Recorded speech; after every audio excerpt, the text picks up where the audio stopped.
ॐ भूर्भुवः स्वः तत्सवितुर्वरेण्यम् भर्गो देवस्य धीमहि धियो यो नः प्रचोदयात्। गायत्री मंत्र अर्थात बुद्धि का मंत्र, अर्थात एक ऐसा मंत्र जो हमें सर्वदा से ईश्वर के माध्यम से एक ऐसे तत्व की मांग करता है, एक ऐसे तत्व तक पहुंचाने का प्रयास करता है जो हमारी बुद्धि से जुड़ा है।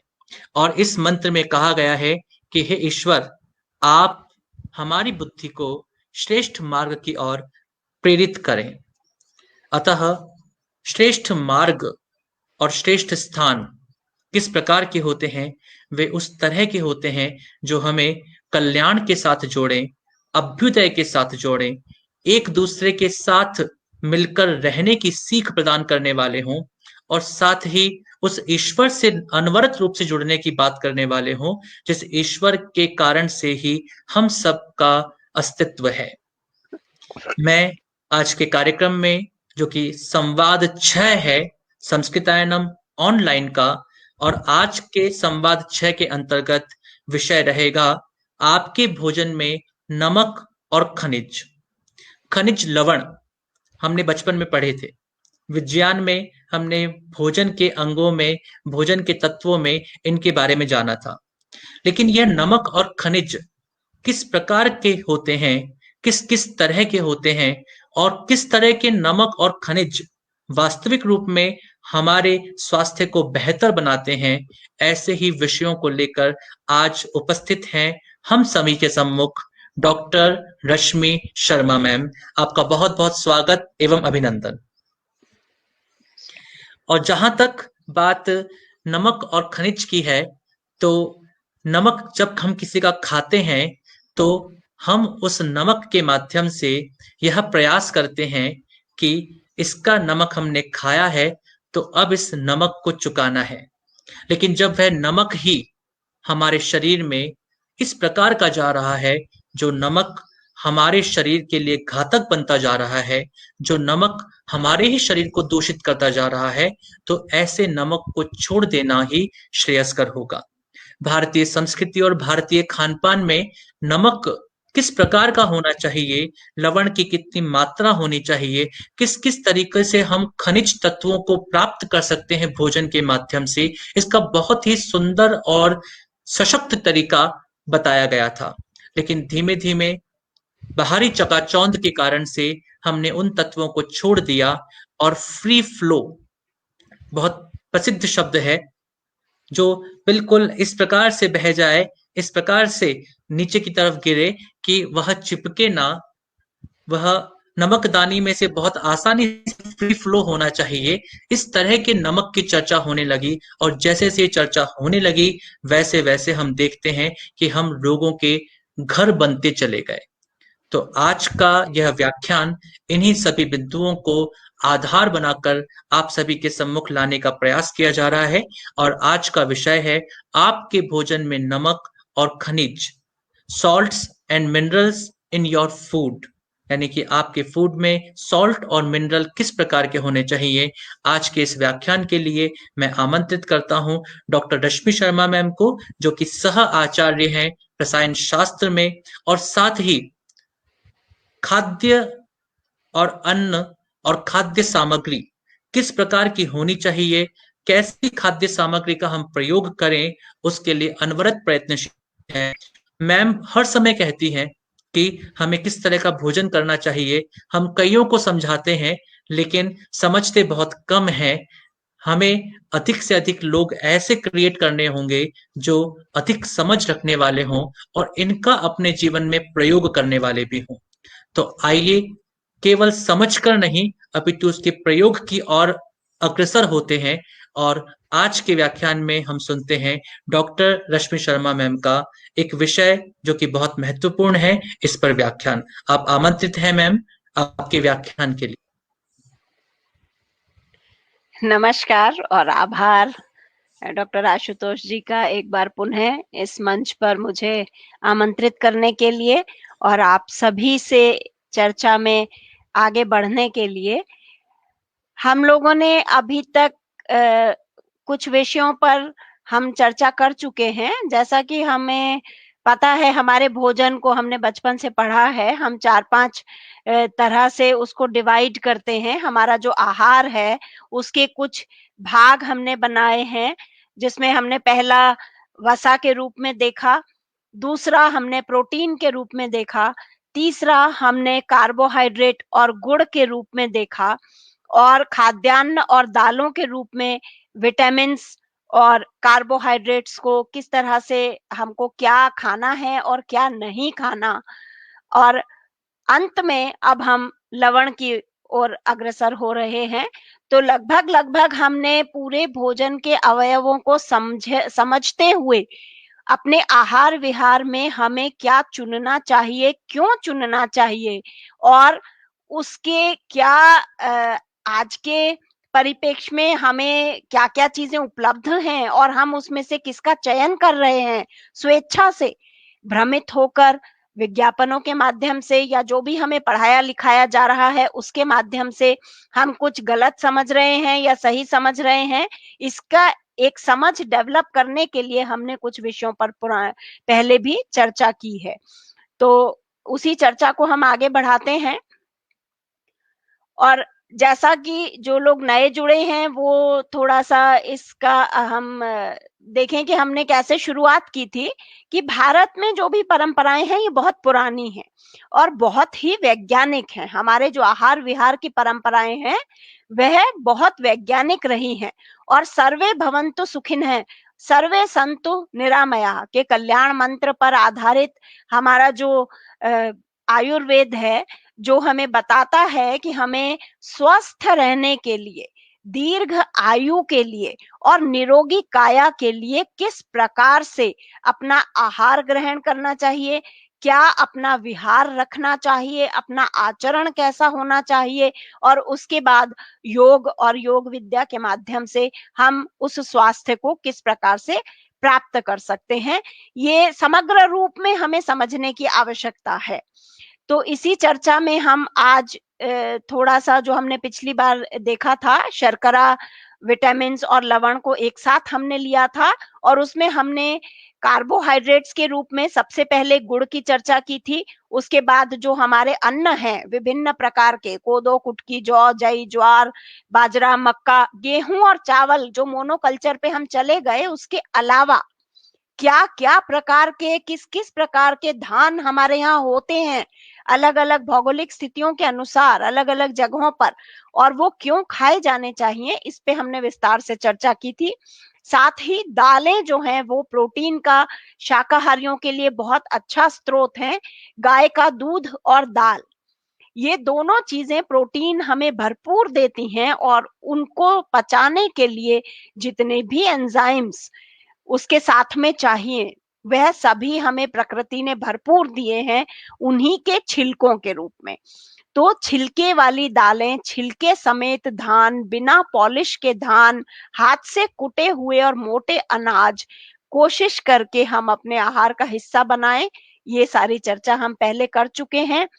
आज हम थोड़ा और विस्तार से इसके बारे में देखेंगे कि लवण और विटामिन्स, यानी जो वसा, प्रोटीन और शर्करा एक मेजर हिस्सा है हमारे भोजन का, उसके अलावा हमारे शरीर में माइन्यूट रूप में, यानी बहुत सूक्ष्म रूप में, कुछ और वस्तुओं की भी हमारे शरीर में आवश्यकता होती है, ताकि हमारी जो शरीर के चयापचय, मेटाबॉलिज्म जो है, जो बायोकेमिस्ट्री है, जो दैनिक दिनचर्या की जो क्रियाएं हैं, वह सुचारू रूप से हमारा शरीर चलाता रहे और हमें ऊर्जा प्राप्त होती रहे। तो ऊर्जा के मुख्य स्रोत के रूप में तो हम देखते हैं कि कार्बोहाइड्रेट्स जो हैं वो हमें एटीपीज के रूप में ऊर्जा देते हैं, इसलिए सही कार्बोहाइड्रेट्स का उपयोग करना बहुत आवश्यक है। लेकिन हम देखते हैं कि लगभग पूरे भारत में और सभी जगह हमारे आहार में मसालों का एक बहुत बड़ा रोल है, उसकी बहुत बड़ी भूमिका है, और ये मसाले विश्व में बहुत जगहों पर उपयोग में नहीं लाए जाते।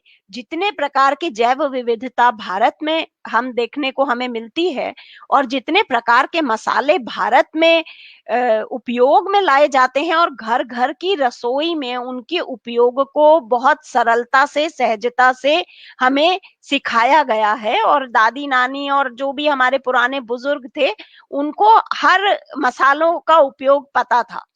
अभी धीरे-धीरे मुझे लगता है रेडीमेड फूड ज़्यादा हमारे घरों में आने लगा है, बाहर से सीधे-सीधे, तो उसमें अलग तरह के फ्लेवर्स और रंग डालने के लिए और आपको एडिक्ट बनाने के लिए इन मसालों का जिनकी खुशबू होती थी, जिनके द्वारा उसमें रंग होता था, उन सभी को रिप्लेस कर दिया गया है आर्टिफिशियल केमिकल्स के द्वारा।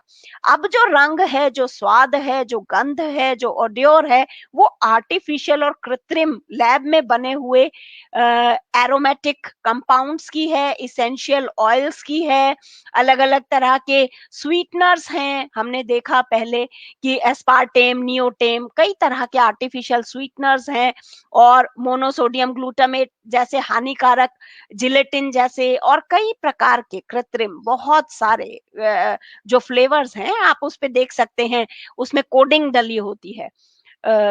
उन फ्लेवर्स के कोड होते हैं ई और आगे कुछ नंबर लिखा होगा, तो वो नंबर किसी केमिकल को रिप्रेजेंट करता है। तो हमारे जो मसाले हैं, अगर हम देखते हैं हमारे शरीर में जितने भी तत्व हैं वो सूक्ष्म रूप में यानी 105 जो तत्व हैं हमारी पीरियोडिक टेबल में, वो कहीं ना कहीं हमारे शरीर में आवश्यक हैं और उनकी अपनी अपनी भूमिका है। जैसे आयरन है, वो हमारे यहाँ खून बनाने में, आरबीसी में हीमोग्लोबिन के रूप में हमारे शरीर में उपयोगी है। कैल्शियम है, वह हमारी हड्डियों के लिए आवश्यक है। मैग्नीशियम है, वो भी हमारी हड्डियों के लिए आवश्यक है। जिंक है, सिलीनियम है, जो मेजर बल्क एलिमेंट्स हैं जैसे कार्बन हुआ, नाइट्रोजन, ऑक्सीजन, फॉस्फोरस, हाइड्रोजन, ये बल्क में हमारे शरीर को ऊर्जा देते हैं, यानी ये बहुत आवश्यक हैं। तो उनके सोर्स के रूप में हम प्रोटीन मॉलिक्यूल ले लिया, कार्बोहाइड्रेट ले लिया, फैट ले लिया, ये मैक्सिमम कार्बन, हाइड्रोजन और ऑक्सीजन और नाइट्रोजन से मिलकर बने हैं। तो ये तो हमें मिल जाते हैं इन तीन जो हमारे खाद्य पदार्थ हैं सभी तरह के उनमें से। लेकिन जो माइक्रो न्यूट्रिएंट्स हैं यानी जो ट्रेस एलिमेंट्स हैं यानी जो बहुत कम मात्रा में चाहिए, जैसे कुछ विटामिन हैं, हमारा शरीर उनको नहीं बना सकता, हमें बाहर से ही लेने होंगे। कुछ ऐसे इसेंशियल ऑयल्स हैं जैसे लिनोलिनिक एसिड है, जैसे लिनोलिक एसिड है, जैसे विटामिन ए है, विटामिन ई है, विटामिन डी है, इनके प्रिकर्सर के रूप में हमें बाहर से कोई ना कोई मॉलिक्यूल अपने शरीर में लेना होता है जो उसको कन्वर्ट करता है उस चीज में जो हमारे शरीर को चलाए रखने के लिए अति आवश्यक है। तो ये जो तत्व हैं, 105 तत्व जो हमारी रासायनिक पीरियोडिक टेबल के अंदर पाए जाते हैं, उनको ही हम अपने आहार के माध्यम से अपने शरीर में लेते हैं। और जैसा हमें कहा गया कि हमारा शरीर पंच तत्व से मिलकर बना है, और वह पंच तत्व कौन से हैं? मिट्टी, आकाश, वायु, जल।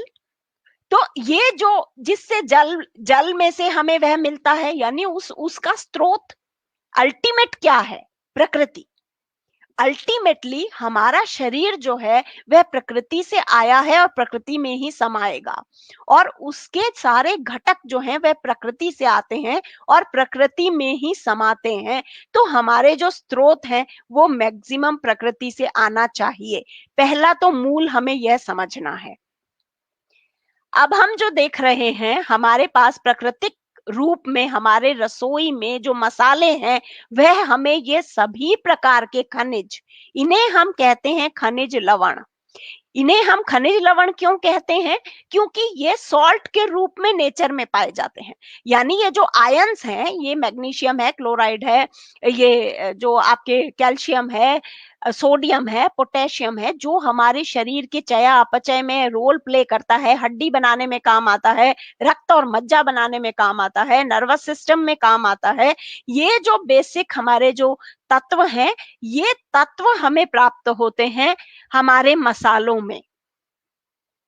हमारे बड़े आहार जो हैं, कार्बोहाइड्रेट्स जो हम लेते हैं उसमें भी ये होते हैं, लेकिन मसालों में ये जो ट्रेस एलिमेंट्स हैं, जैसे जिंक है, जैसे सिलीनियम है, जैसे और ऐसे छोटे छोटे, जिसकी आजकल कहा जाता है आपको विटामिन डी की कमी हो गई है, आपको ये गोली लेनी पड़ेगी, फोलिक एसिड की गोली आपको लेनी पड़ेगी, विटामिन ई आपको खाना पड़ेगा, आपके घुटने दुख रहे हैं न्यूरोबियोन ले लीजिए, तो ये मल्टी विटामिन ले लीजिए, ए बी सी डी सारे तरह के विटामिन आप एक ही गोली में, ए टू जेड गोली आती है विटामिन की। तो ये सब जो हमारे भोजन का हिस्सा होते जा रहे हैं आर्टिफिशियल, हमें ये समझना है कि ये मसालों के रूप में हमारी रसोई में बहुत सालों से उपस्थित हैं। अब जरा हम इसको विस्तृत रूप से कुछ, बहुत अधिक तो हम इतने से समय में नहीं पढ़ पाएंगे, लेकिन एक थोड़ा मोटा मोटा सा जो हम अंदाजा ले सकते हैं कि हमारे खाने में जो हिस्सा होना चाहिए था वो हमारे यहाँ राजस्थान में मूंग बहुत खाया जाता है, और पंजाब हरियाणा और उधर पहाड़ों में उड़द बहुत होता है, पचरंगी दाल होती है, राजमा होते हैं, छोले होते हैं, चने होते हैं, उन सबके छिलकों में भरपूर प्रोटीन है, ये प्रोटीन का भरपूर स्रोत है। और दूध लगभग लगभग गायें पशु किसी भी रूप में हमारे यहाँ पर पाले जाते हैं, और कृषि से जुड़ा हुआ हर घर पशु रखता है, तो अगर हम चाहें तो हमें बहुत आसानी से वह प्रोटीन भी उपलब्ध है। तो प्रोटीन के स्रोत के रूप में हमें दालें प्राप्त होती हैं। मिनरल्स जो हैं हमारे सभी मसालों में होते हैं, प्लस नमक, उसकी चर्चा हम अलग से करेंगे। हमारे भोजन में एक बहुत इंपॉर्टेंट भूमिका निभाता है नमक, और हम लगभग अपने हर जो भी हमारी प्रिपरेशन होती है उसमें नमक जरूर डलता है। उसकी आवश्यकता क्यों है और उसमें हमें क्या क्या प्राप्त होता है, ये हम विस्तृत चर्चा आगे करेंगे। लेकिन ये एक टेबल आपके सामने है जिसमें protein, mineral, fibre, calcium, phosphorus, iron, क्योंकि कैल्शियम हड्डियों के लिए बहुत आवश्यक है, फास्फोरस हमारे शरीर के लिए बहुत आवश्यक है, आयरन हमारे शरीर के लिए बहुत आवश्यक है।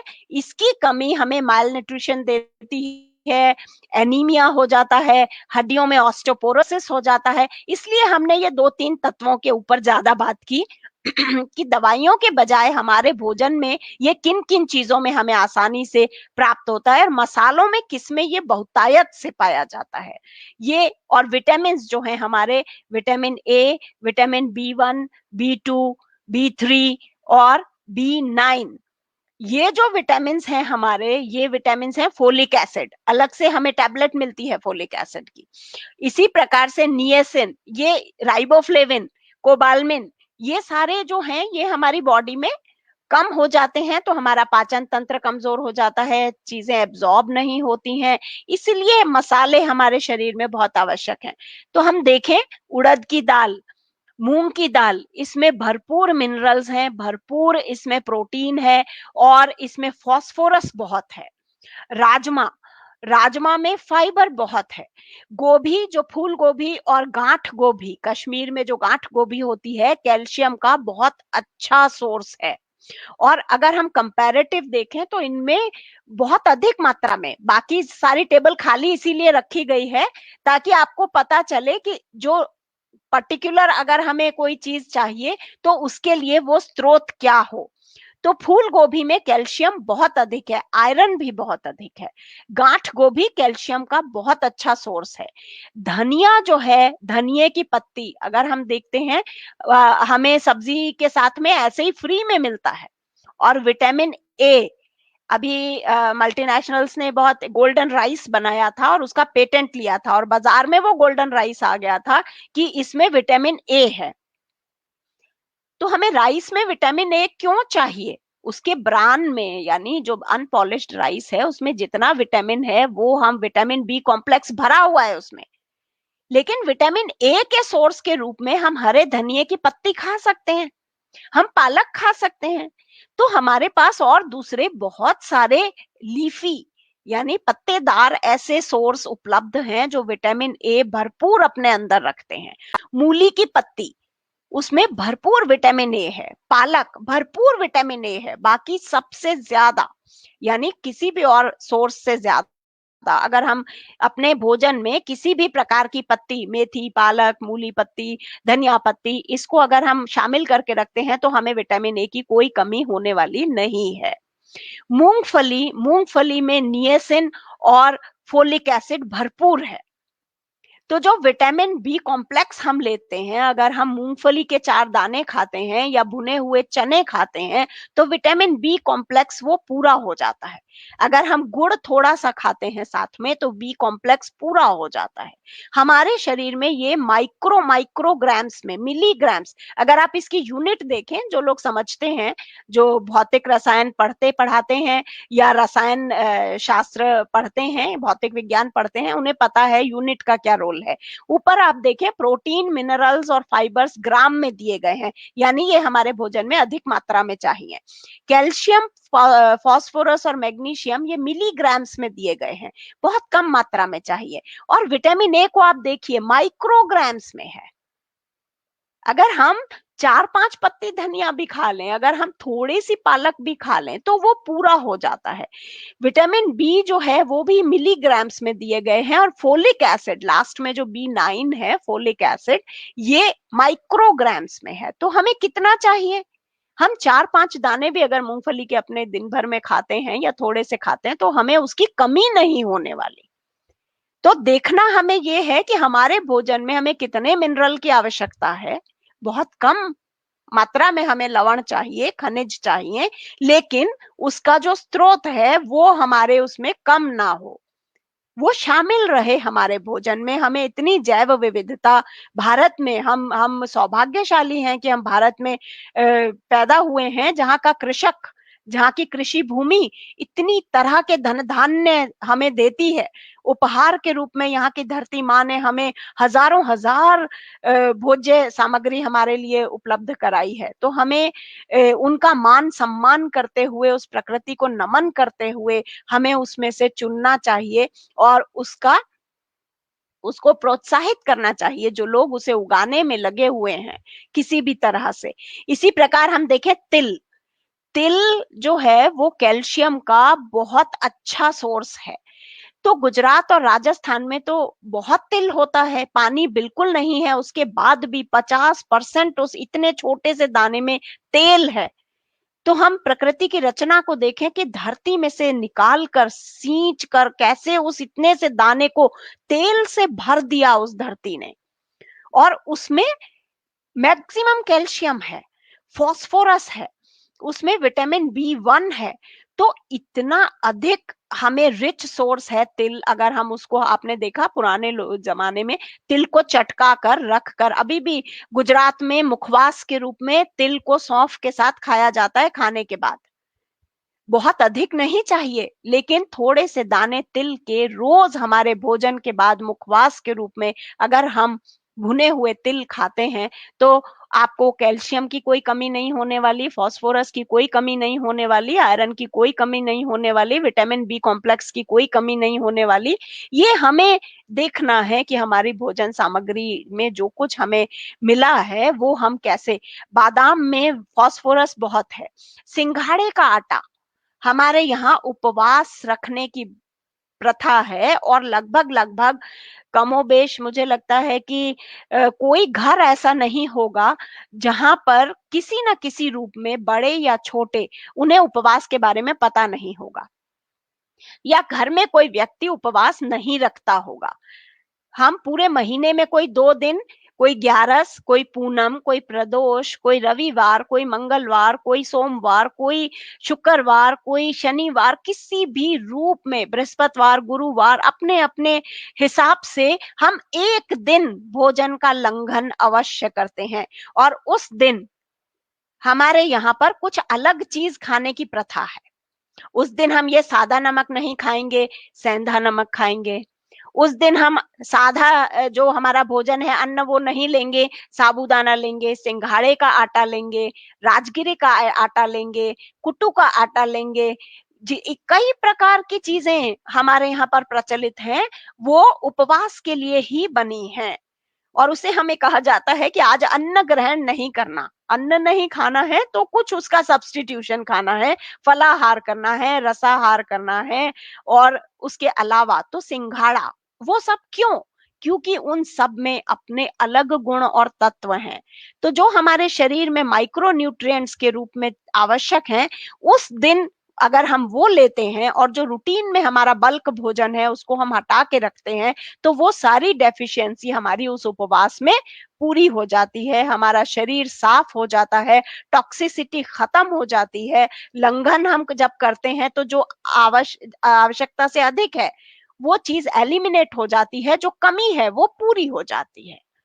तो इससे अधिक वैज्ञानिक हमारी परंपरा भोजन की, हमारे जो पूर्वजों ने हमें दिया है, अभी तो नोबेल पुरस्कार मिला है इस बात के ऊपर कि फास्ट की क्या महत्ता है। उसमें कहा गया है कि कैंसर सेल्स को अगर फास्टिंग कराई जाती है, जितनी ज्यादा फास्टिंग या लंघन आप करेंगे कैंसर सेल उतना कम होगा और कैंसर की ग्रोथ उसमें रुक जाती है। तो उपवास की बहुत महत्वपूर्ण इस विषय के ऊपर नोबेल प्राइज मिला है। तो ये अपने आप में एक बड़ी बात है कि हमारे यहाँ पे बहुत सरलता से हमें ये सारी चीजें उपलब्ध हैं,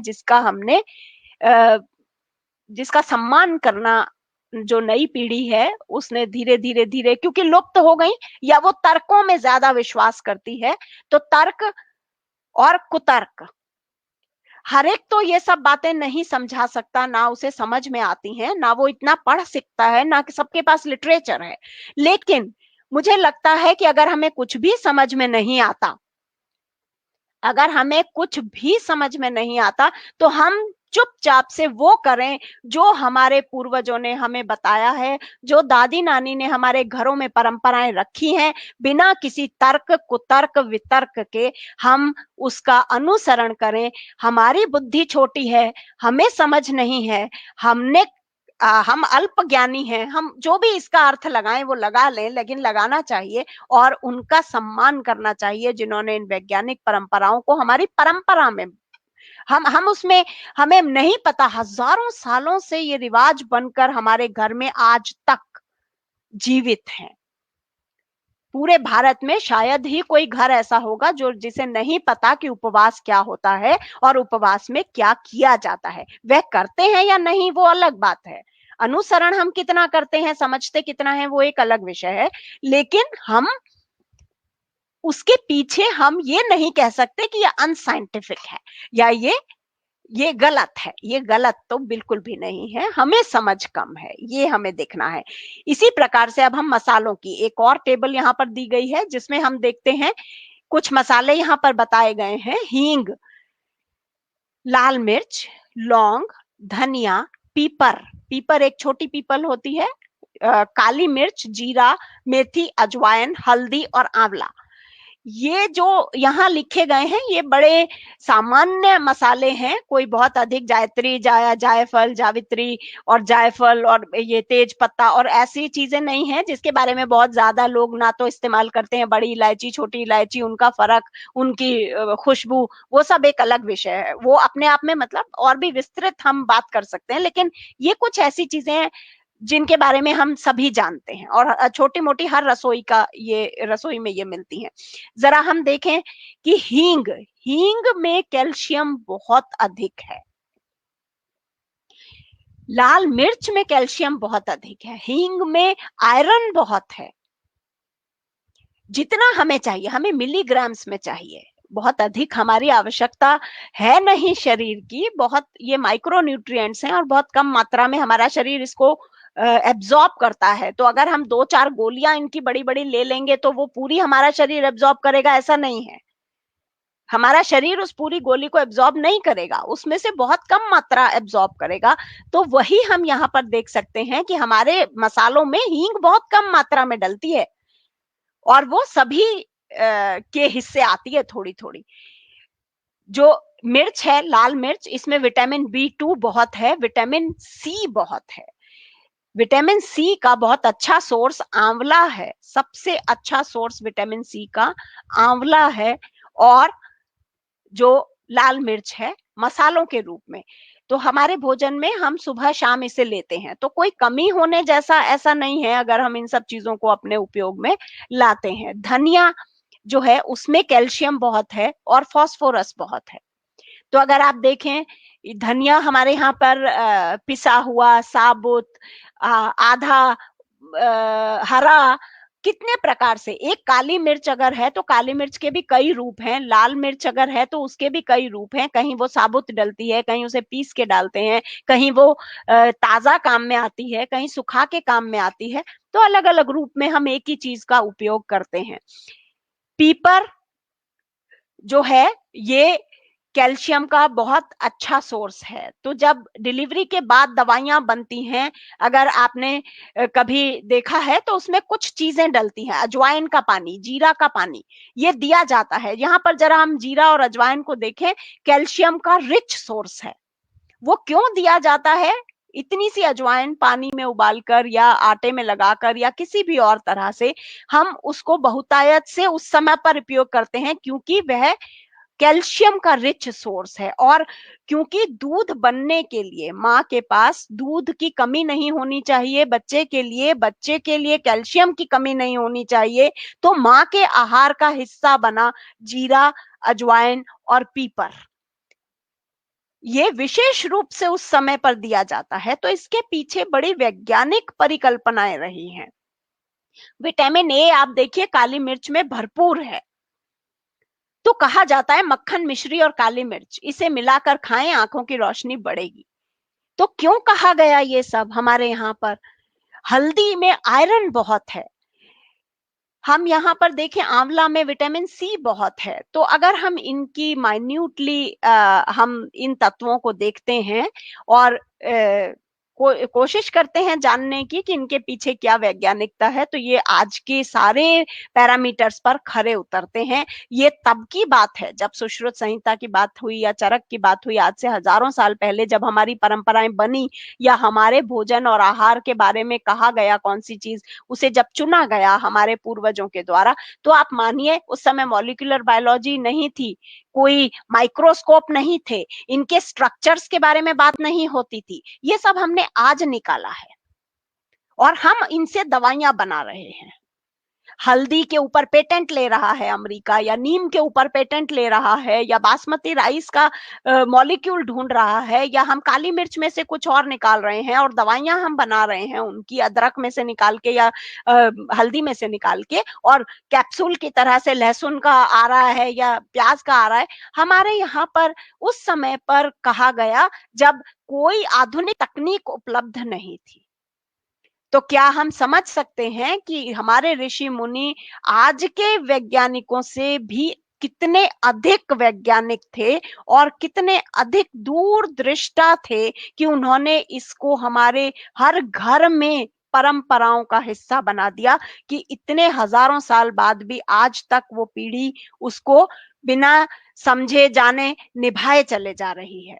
तो ये बहुत आवश्यक है कि हम दोबारा से चिंतन करें, आत्मविश्वास अपना दोबारा से जागृत करें, जो अध्ययन कर सकते हैं वो अध्ययन करें और जागृत करें समाज को इस बात के लिए कि हमारा जो अपना ज्ञान है, विज्ञान है, जो भरा हुआ है हमारे पुराणों में, हमारे शास्त्रों में, हमारे ग्रंथों में, हम संस्कृत के माध्यम से समझते हुए उस तक पहुंचने की, मॉडर्न साइंस से उसको जोड़ने की, उसमें लिखी हुई जो भी ऋचाएं हैं, जो भी उसमें वर्णित है, उनको समझते हुए आज से जोड़ के उसको आगे कैसे लेके जा सकते हैं, इसके बारे में चिंतन करने की।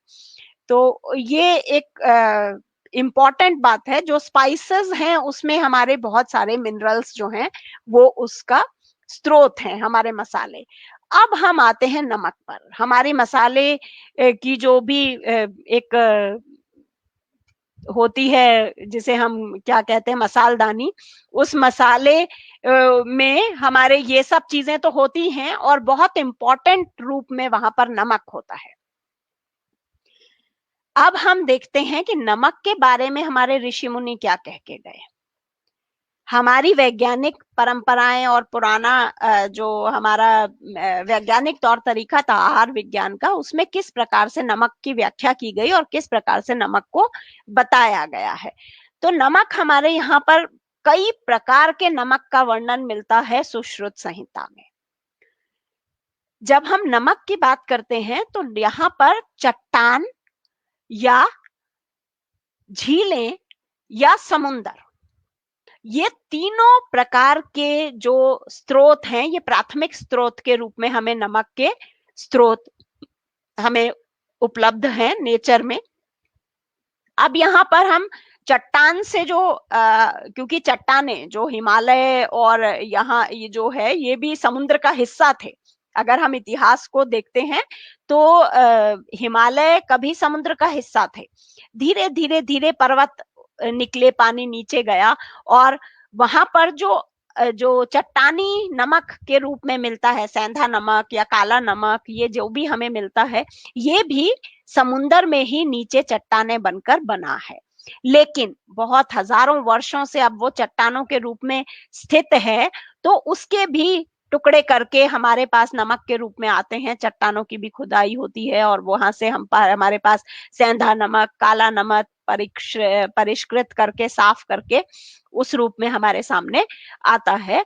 लेकिन समुद्री नमक और सांभर झील का, डीडवाना का, ये नमक भी हमारे पास उपलब्ध रहते हैं। और अभी सभी को याद होगा, अगर हमारे जो दादी नानी थी वो एक छोटे डले वाले नमक, सांभर का नमक, राजस्थान है तो यहाँ पर भी और आगे भी कई छोटे नमक के टुकड़े मिलते थे और उसको बोरी में रखा जाता था या बड़े बड़े मटकों में रखा जाता था ताकि वो नमी उसमें ना रहे, हवा आती रहे, और फिर उसे पीस कर काम में लिया जाता था। तो जो डले वाला नमक है, जो झील का नमक है, जो सांभर का नमक है या कच्छ में जो नमक बनता है, वह नमक प्राकृतिक है। सेंधा नमक प्राकृतिक है, काला नमक प्राकृतिक है क्योंकि चट्टानों से हमें मिला। तो यहाँ हम जरा देखें कि सुश्रुत में कितने प्रकार के लवणों के बारे में बताया गया है, यानी नमक या नमक हम जिसको कहते हैं सॉल्ट के रूप में, लवण के रूप में, ये और भी कई प्रकार के होते हैं। हम केवल जो नमक हम यहाँ खाते हैं वो ही एक नमक नहीं है, नमक के कई प्रकार हैं।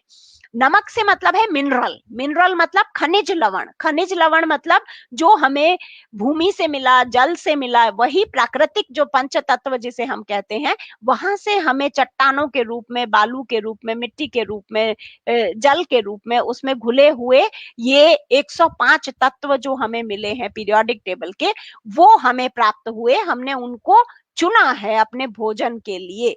तो ये हमने पहले तो हम देखेंगे कितने प्रकार के हैं, फिर हम देखेंगे हमने क्यों चुना। यहाँ अगर हम देखते हैं 8 प्रकार के, कुल 13 प्रकार के नमक के बारे में हम बात करेंगे। यहाँ पर सेंधा नमक जो है वो जिसे लाहौर में जो चट्टानें चली गई और वहां से हमारे पास आता है बड़े बड़े रॉक्स के रूप में, सभी जानते हैं सेंधा नमक। दूसरा नमक है समुद्री नमक, जो कच्छ में बनता है, समुद्र के पानी से बड़ी बड़ी क्यारियां बनाकर छोटे डले के रूप में हमें बाजार में आसानी से मिल जाता है। झील का नमक है, वो हमें मिलता है जैसे सांभर झील का। तो तीसरे नंबर पे बीड़ नमक, ये भी एक प्रकार का नमक है जिसका वहां पर वर्णन है। सौरवचल नमक यानी काला नमक जिसे हम कहते हैं, उसमें एक अलग तरह की सुगंध होती है और वो सुगंध है आयरन सल्फाइड की वजह से। जो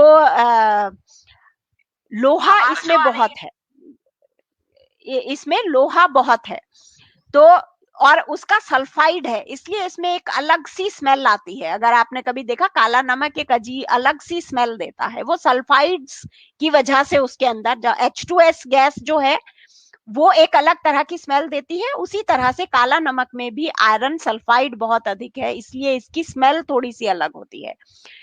जो रोमक नमक है यानी जो सांभर झील का यानी झीलों का जो नमक है, इसके बारे में वहां पर बताया गया है, इसके गुणों के बारे में बहुत विस्तार से बताया है। औद्भिद एक नमक बताया गया है जिसे भूमि में से उत्पन्न, यानी कई जगह पर भूमि पर चट्टानें होती हैं, उनमें से निकाल के अगर हम उसको कई जगह पे कुओं में पानी बहुत खारा है, यानी नीचे भूमि में बहुत खार है, तो वो एक अलग प्रकार का खार है। ऊसर भूमि जहां पर है वहां से अलग प्रकार का नमक प्राप्त होता है। बालूकैल जो रेतीली भूमि है, जैसे यहाँ पर राजस्थान में है तो उदयपुर में इसको डीडवाना कहते हैं।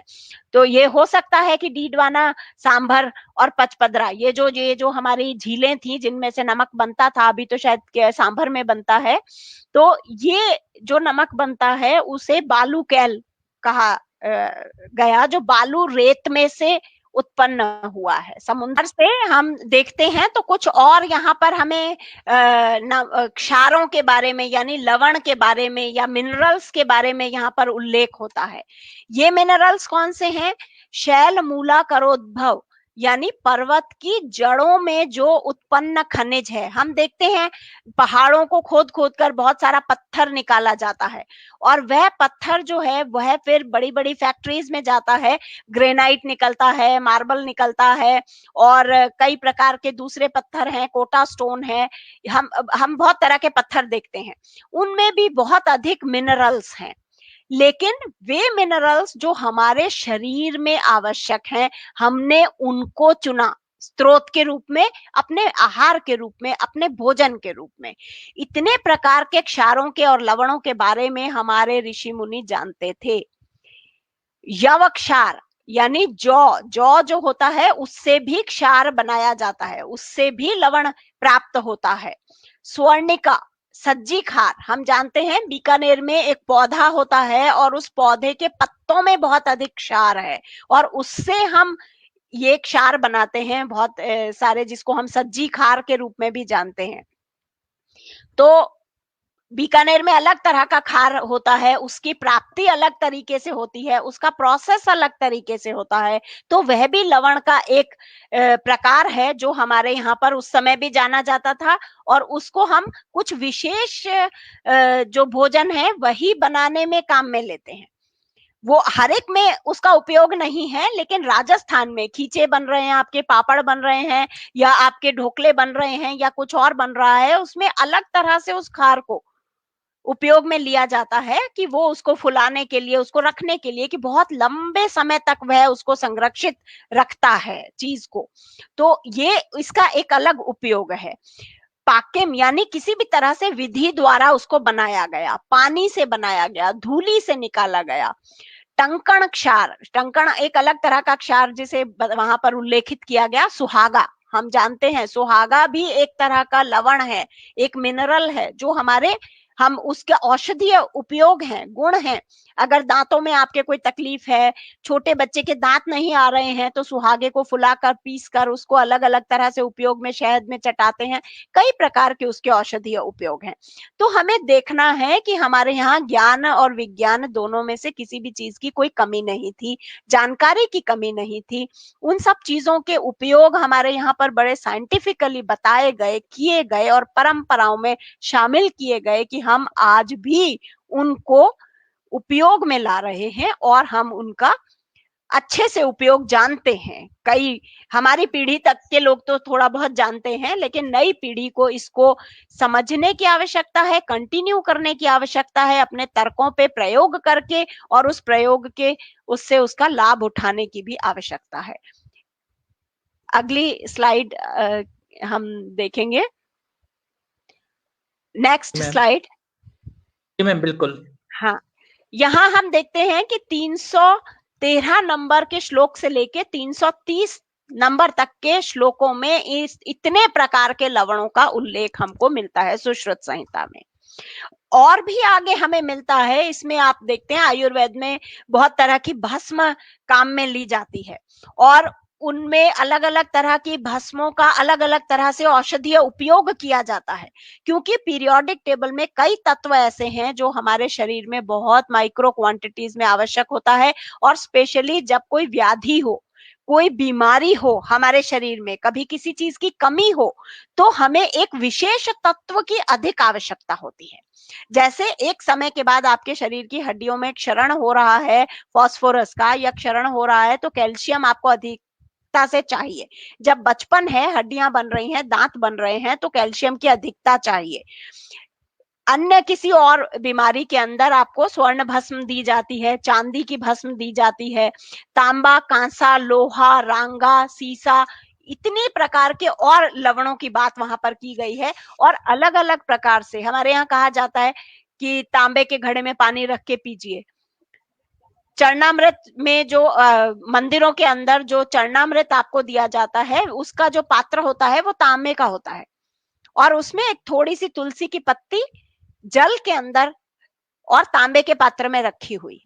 इतना अगर हम रोज चरणामृत में लेते हैं तो उस तुलसी के पत्ते में पारा है, और जो तांबा है उसमें वह जल है। हमें हमारे शरीर में बस इतना ही चाहिए। अगर हम सतत रूप से ये लेते हैं तो कैंसर कभी नहीं होगा।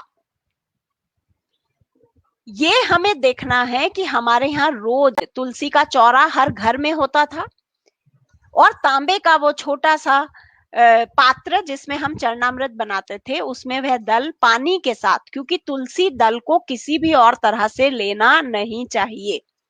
तुलसी को केवल जल के अंदर, ठंडे जल के अंदर ही उसका उपयोग करना चाहिए। तुलसी को अगर हम किसी भी और चीज के अंदर डाल के और उसको ग्रहण करते हैं तो उसमें जो उपस्थित पारा है और अन्य जो चीजें हैं, उसके तुलसी के गुण नष्ट हो जाते हैं, कम हो जाते हैं।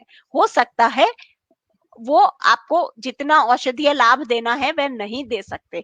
तो तुलसी क्योंकि बहुत अधिक औषधीय लाभ देती है, तो उसका सबसे अच्छा उपयोग है ठंडे जल में उसको लेना। तो इतना वैज्ञानिक हमारा वो तरीका है चरणामृत का कि अगर आप रोज मंदिर जाते हैं, वहां से ऊर्जा लेते हैं, और आपको चरणामृत में थोड़ा सा गौमूत्र और डलता था उसमें उस समय पर, तो ये सारा मिलकर जो आपके लिए बनता है, ये एक औषधि आपको 2 बूंद 4 बूंद तो आपके शरीर की सारी जो टॉक्सिसिटी है वह भी समाप्त हो जाती है, माइक्रो न्यूट्रिएंट्स आपको मिल जाते हैं। मोती भस्म, मुक्ता शुक्ति और प्रवाल और हीरा और स्फटिक, क्वार्ट्स, ये जो भी चीजें हैं ये सब भी लवण का ही एक प्रकार है, और इनमें कई प्रकार के लवण यहाँ पर उल्लेखित किए गए। अब हम देखते हैं कि हमें इतने प्रकार के लवणों के बारे में वहां पर उल्लेख किया गया, उसमें से कुछ को औषधि के रूप में चुना गया, कुछ को आहार के रूप में चुना गया। आहार के रूप में चुनने का अर्थ है कि हमें उसको रोज लेना है। क्यों? क्योंकि हमारे शरीर में उसकी थोड़ी मात्रा रोज चाहिए। इसका अर्थ ये हो गया कि जब हम स्वस्थ हैं तो हमें स्वस्थ बने रहने के लिए और दैनिक दिनचर्या को पूरा करने के लिए हमको उन लवणों की आवश्यकता है। इसलिए हमको मसालों के रूप में और नमक के रूप में हमारे आहार में रोज खाने के लिए तो मसालदानी बना दी गई, जिसमें वो सारी चीजें हों, और वो सब्जी में थोड़ी थोड़ी थोड़ी डालकर हमको पकानी है, और वो हमको लेनी है उसी थोड़ी मात्रा में। बहुत अधिक मात्रा उसकी आवश्यक नहीं है। अधिक मात्रा किसकी आवश्यक है? चपाती की, अन्न की, किसी भी तरह के धान की, दाल की, दही की, दूध की। ये जो मात्राएं हैं, घी और तेल हमें कितना चाहिए? 1-2 चम्मच, 3 चम्मच पूरे दिन में, क्योंकि वह भी आवश्यक है। तो क्या क्या आवश्यक हो गया? वसा आवश्यक हो गई, उसकी मात्रा हमें पता है, 3-4 चम्मच से अधिक नहीं। अन्न हमें पता हो गया कि क्या क्या हमें खाना है, मीठे के रूप में आप गुड़ ले सकते हैं। उसके बाद मसाले हमें उन चीजों को पकाने के लिए थोड़ी मात्रा में चाहिए, 1 चम्मच 2 चम्मच पूरे सबकी, 6 जनों की 5 जनों की सब्जी में 1 चम्मच हल्दी, तो सभी के हिस्से वो थोड़ी थोड़ी 1-1 ग्राम हल्दी जितना आ गई। तो मात्रा हमें बताई गई और उसी हिसाब से हम आज तक उसका उपयोग करते हैं। नमक हमें बताया गया। ये सब क्यों आवश्यक हुए? क्यों? क्योंकि हम भारत में रहते हैं। अभी बहुत लोग इस बात पे आर्ग्यूमेंट करते हैं कि नमक खाने की आवश्यकता क्या है, नमक ना खाएं। क्यों? क्योंकि हमें गलत नमक खिलाया जा रहा है, इसलिए उससे हमें कई तरह की बीमारियां होना शुरू हो गई। तो आपको कहने लगे कि आप नमक बंद कर दें, क्योंकि वह गलत नमक है। इसी तरह से जैसे हमें कहा गया घी कम कर दें, घी नहीं खाना है। क्यों नहीं खाना है? क्योंकि वह गलत घी है। आपको फिर कहा गया चीनी नहीं खानी है। क्यों नहीं खानी है? क्योंकि वह गलत चीनी है। आपको कहा गया तेल कम खाना है या आप धीरे धीरे ना खाएं तो अच्छा है। क्यों? क्योंकि वह गलत तेल है। अगर हम सही तेल, सही घी, सही गुड़, सही अन्न, सही दालें, सही सब्जी, सही मसाले और सही नमक चुनते हैं तो हम खा सकते हैं, हमें खाना ही चाहिए। क्योंकि यदि हम सही स्रोत नहीं चुनेंगे तो हम बीमार होने ही वाले हैं, ये हमें समझना होगा। कैसे? क्योंकि भारत एक गर्म प्रदेश है, यहाँ पर धूप बहुतायत से होती है, किसान जो है वह खेती करता है, मजदूर मजदूरी करता है, और जो भी व्यक्ति है 80% जनता यहाँ पर हार्ड वर्क करती है, बहुत मेहनत करती है, धूप में रहती है, और गरीब है, बहुत मेहनत करती है। 10% या 20% लोग हैं जो बड़े बड़े घरों में बहुत आराम से एसी में, कूलर में कम से कम काम करते हुए मिनिमम काम करते हैं, यानी दिमाग का काम करते हैं, प्रोडक्शन का काम करते हैं, बड़े बड़े हाउसेस चलाते हैं, जो भी उनका अपना काम है जिसमें पसीना नहीं आता, ऐसे कम लोग हैं। बाकी आम जो व्यक्ति है उसको भरपूर पसीना आता है, और वह अपना दैनिक दिनचर्या का काम बहुत मेहनत से करता है। तो जब उसे पूरा पसीना आता है तो उसमें बहुत सारे लवण उस पसीने के माध्यम से लगातार शरीर में से निकलते रहते हैं, और शरीर की सफाई होती रहती है। तो ये एक्सक्रीशन हमारे शरीर का एक हिस्सा है, और एक्सक्रीटरी सिस्टम हमारे शरीर का एक बहुत बड़ा सिस्टम है जो सही फंक्शन करना जरूरी है। यूरिनेशन के माध्यम से, स्वेटिंग के माध्यम से, और कई तरह के जो भी हमारे सिक्रीशंस हैं उनके माध्यम से हमें वाटर का भी लॉस होता है, यानी हमारे शरीर से जल भी निकलता है, और उसके साथ में लवण भी उसमें घुलकर, जो भी उसमें घुलनशील लवण है वह निकलते हैं। तो हमको ये देखना है कि हमें उस लवण की पूर्ति भी करनी पड़ेगी, क्योंकि हमारा शरीर जो चलता है, हर कोशिका के दोनों तरफ एक इलेक्ट्रोलिटिक बैलेंस है, यानी वह जो कोशिका अपना आकार लेकर रखती है वह सोडियम पोटेशियम रेशो को मेंटेन करती है। हमारा शरीर जो भी आप खाना खाते हैं उसको एब्जॉर्ब करता है, वो जो एब्जॉर्प्शन की प्रक्रिया है वो प्रक्रिया भी वो इलेक्ट्रोलिटिक प्रक्रिया का हिस्सा है। इलेक्ट्रोफोरेसिस, हमारी जितनी भी झिल्लियां हैं उन सब में छोटे छोटे छिद्र हैं। इलेक्ट्रोफोरेसिस यानी आयंस का आदान प्रदान, यानी सोडियम प्लस आयन है और पोटेशियम प्लस आयन है। हम जानते हैं, जो लोग साइंस का बैकग्राउंड रखते हैं, कि सोडियम पोटेशियम का जो रेशो है वह बैलेंस रहना चाहिए किसी भी झिल्ली के दोनों तरफ। जब हमारा बीपी एकदम से लो हो जाता है तो आपको ड्रिप चढ़ाई जाती है, या आप हॉस्पिटलाइज्ड होते हैं, और वहां पे आपका सोडियम पोटेशियम रेशो जो है वो मेंटेन किया जाता है आर्टिफिशियली। ये क्या है? बीपी आपका हाई हो जाता है, आपको कहते हैं सॉल्ट बंद कर दीजिए, आप सोडियम खाना बंद कर देते हैं। तो सॉल्ट, हमारे यहाँ इतने सारे सॉल्ट बताए गए, उन सॉल्ट में कहीं पे भी सोडियम क्लोराइड नहीं है। केवल सोडियम क्लोराइड की बात हमारे यहाँ पर कभी नहीं की गई, अति शुद्ध नमक की बात हमारे यहाँ कभी नहीं की गई। इतने प्रकार के नमकों का वर्णन है हमारे यहाँ, और हमें आवश्यक क्यों है? क्योंकि हमें पसीना आता है, क्योंकि हमारा यूरिनेशन होता है। अगर कोई डिजीज अगर हमें हो गई है, जैसे डायबिटीज है, जैसे एडिसन डिजीज है, एबनॉर्मल फंक्शन है किडनी के या इंटेस्टाइन्स के, तो ज्यादा आप यूरिनेशन होता है, वो एक अलग बात है। वॉमिटिंग अगर हो गई है, डायरिया हो गया है, तो लगातार पानी का और इलेक्ट्रोलाइट्स का लॉस जो है लॉस होता जाता है। तो शरीर में से लवण हमेशा सतत रूप में निकलते रहते हैं, चाहे वह बीमारी की वजह से हैं या आपके दैनिक दिनचर्या या कार्य की वजह से हैं। तो ये सब के लिए हमें लवण को लेना अति आवश्यक है। अगर हम कहें कि हम सॉल्टलेस खाना खाएंगे तो ये हमें अलग तरह की बीमारियां देके जाएगा, और कहीं ना कहीं हम बीमार होने ही वाले हैं। तो जल की कमी नहीं होनी चाहिए, विटामिन की कमी नहीं होनी चाहिए, लवणों की कमी नहीं होनी चाहिए शरीर में, ये हमें समझना है। इसलिए हमें ये लेना है। अब कैसे लेना है? हमें प्रकृति ने इतने प्रकार के नमक दिए हैं। क्यों? क्योंकि नमक हमें पाचन में हमारी मदद करता है। जो हमारे मुंह से ही सलाइवा और एमाइलेज यानी पाचन क्रिया में जो आवश्यक हैं, स्टार्च को पचाने के लिए एमाइलेज आवश्यक है, तो उसका सिक्रीशन मुंह से ही शुरू हो जाता है। लार पहली ग्रंथि है जो सिक्रीशन और पाचन शुरू करती है। तो लार का सिक्रीशन, एमाइलेज का सिक्रीशन नमक से शुरू होता है। नेचुरल सी सॉल्ट जो है, जो हमारा जल से प्राप्त, अब हम कहें जैसे सांभर का नमक, जो सेंधा नमक और काला नमक है, क्योंकि ये चट्टानों से आता है और चट्टानें हजारों साल पुरानी है, तो इसमें जो भी आयंस हैं वो परमानेंट सॉल्ट्स के अंदर बदल चुके हैं। यानी उसमें से जो बहुत तेज गर्मी में, बहुत तेज सर्दी में जो कुछ उसमें से वाष्पीकृत होना था वह हो गया, जो स्टेबल होना था वो मैक्सिमम स्टेबल स्टेट में चले गए। तो उसको वापस से जल में घुलने में और हमारे शरीर में एब्जॉर्ब होने में उसमें माइक्रोन्यूट्रिएंट्स बहुत हैं, अलग प्रकार के भी तत्व हो सकते हैं उसमें, लेकिन जो हमारे लिए सबसे आवश्यक और सबसे सुपाच्य होगा, क्यों होगा? क्योंकि धरती का 70% भाग जल है, हमारे शरीर का 70% भाग जल है। हमारे शरीर में पहले कौन घुलेगा? जो जल से सीधा बना हुआ नमक है वह, या जो चट्टान से प्राप्त है वह। हम समझ सकते हैं कि जो जल से बनकर आया है, अभी थोड़े समय पहले तक जल में था और उसी को सांद्र करके केवल जल के अणु ही हमने उसमें से उड़ाए और उसको सांद्र करके हमने उसको उपयोग में लिया और उसे हम दोबारा से जल के माध्यम से ही अपने शरीर में डाल रहे हैं, और वह अंदर जाकर भी जलीय रूप में ही विलयन बनाकर हमारे शरीर को संतुलित करने वाला है।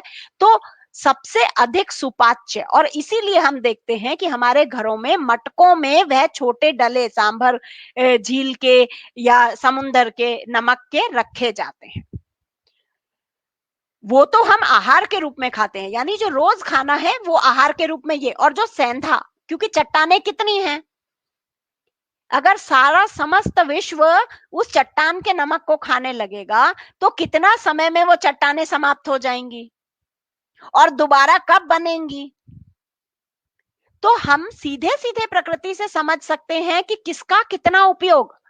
इसलिए हमारे यहाँ उपवास के दौरान सेंधा नमक खाने की बात की गई कि ठीक है, महीने में 2 बार तो एक परिवार में खा लेगा कोई नमक, तो वो चट्टान का नमक इतना तो आप ले लीजिए, उसमें माइक्रो न्यूट्रिएंट्स जो कमी आपके शरीर में है उतना ही चाहिए। पोटेशियम अधिक है, चलिए पोटेशियम आपने ले लिया, कोई और तरह का तत्व उसमें अलग है तो वो भी आपको मिल गया, तो कमी नहीं हुई। लेकिन अधिक मात्रा में हमें क्या आवश्यक है? समुद्री नमक, यानी जो हमारे यहाँ हमारी परंपराओं में हमारे आहार का हिस्सा था, वही हमको यहाँ पर आवश्यक है।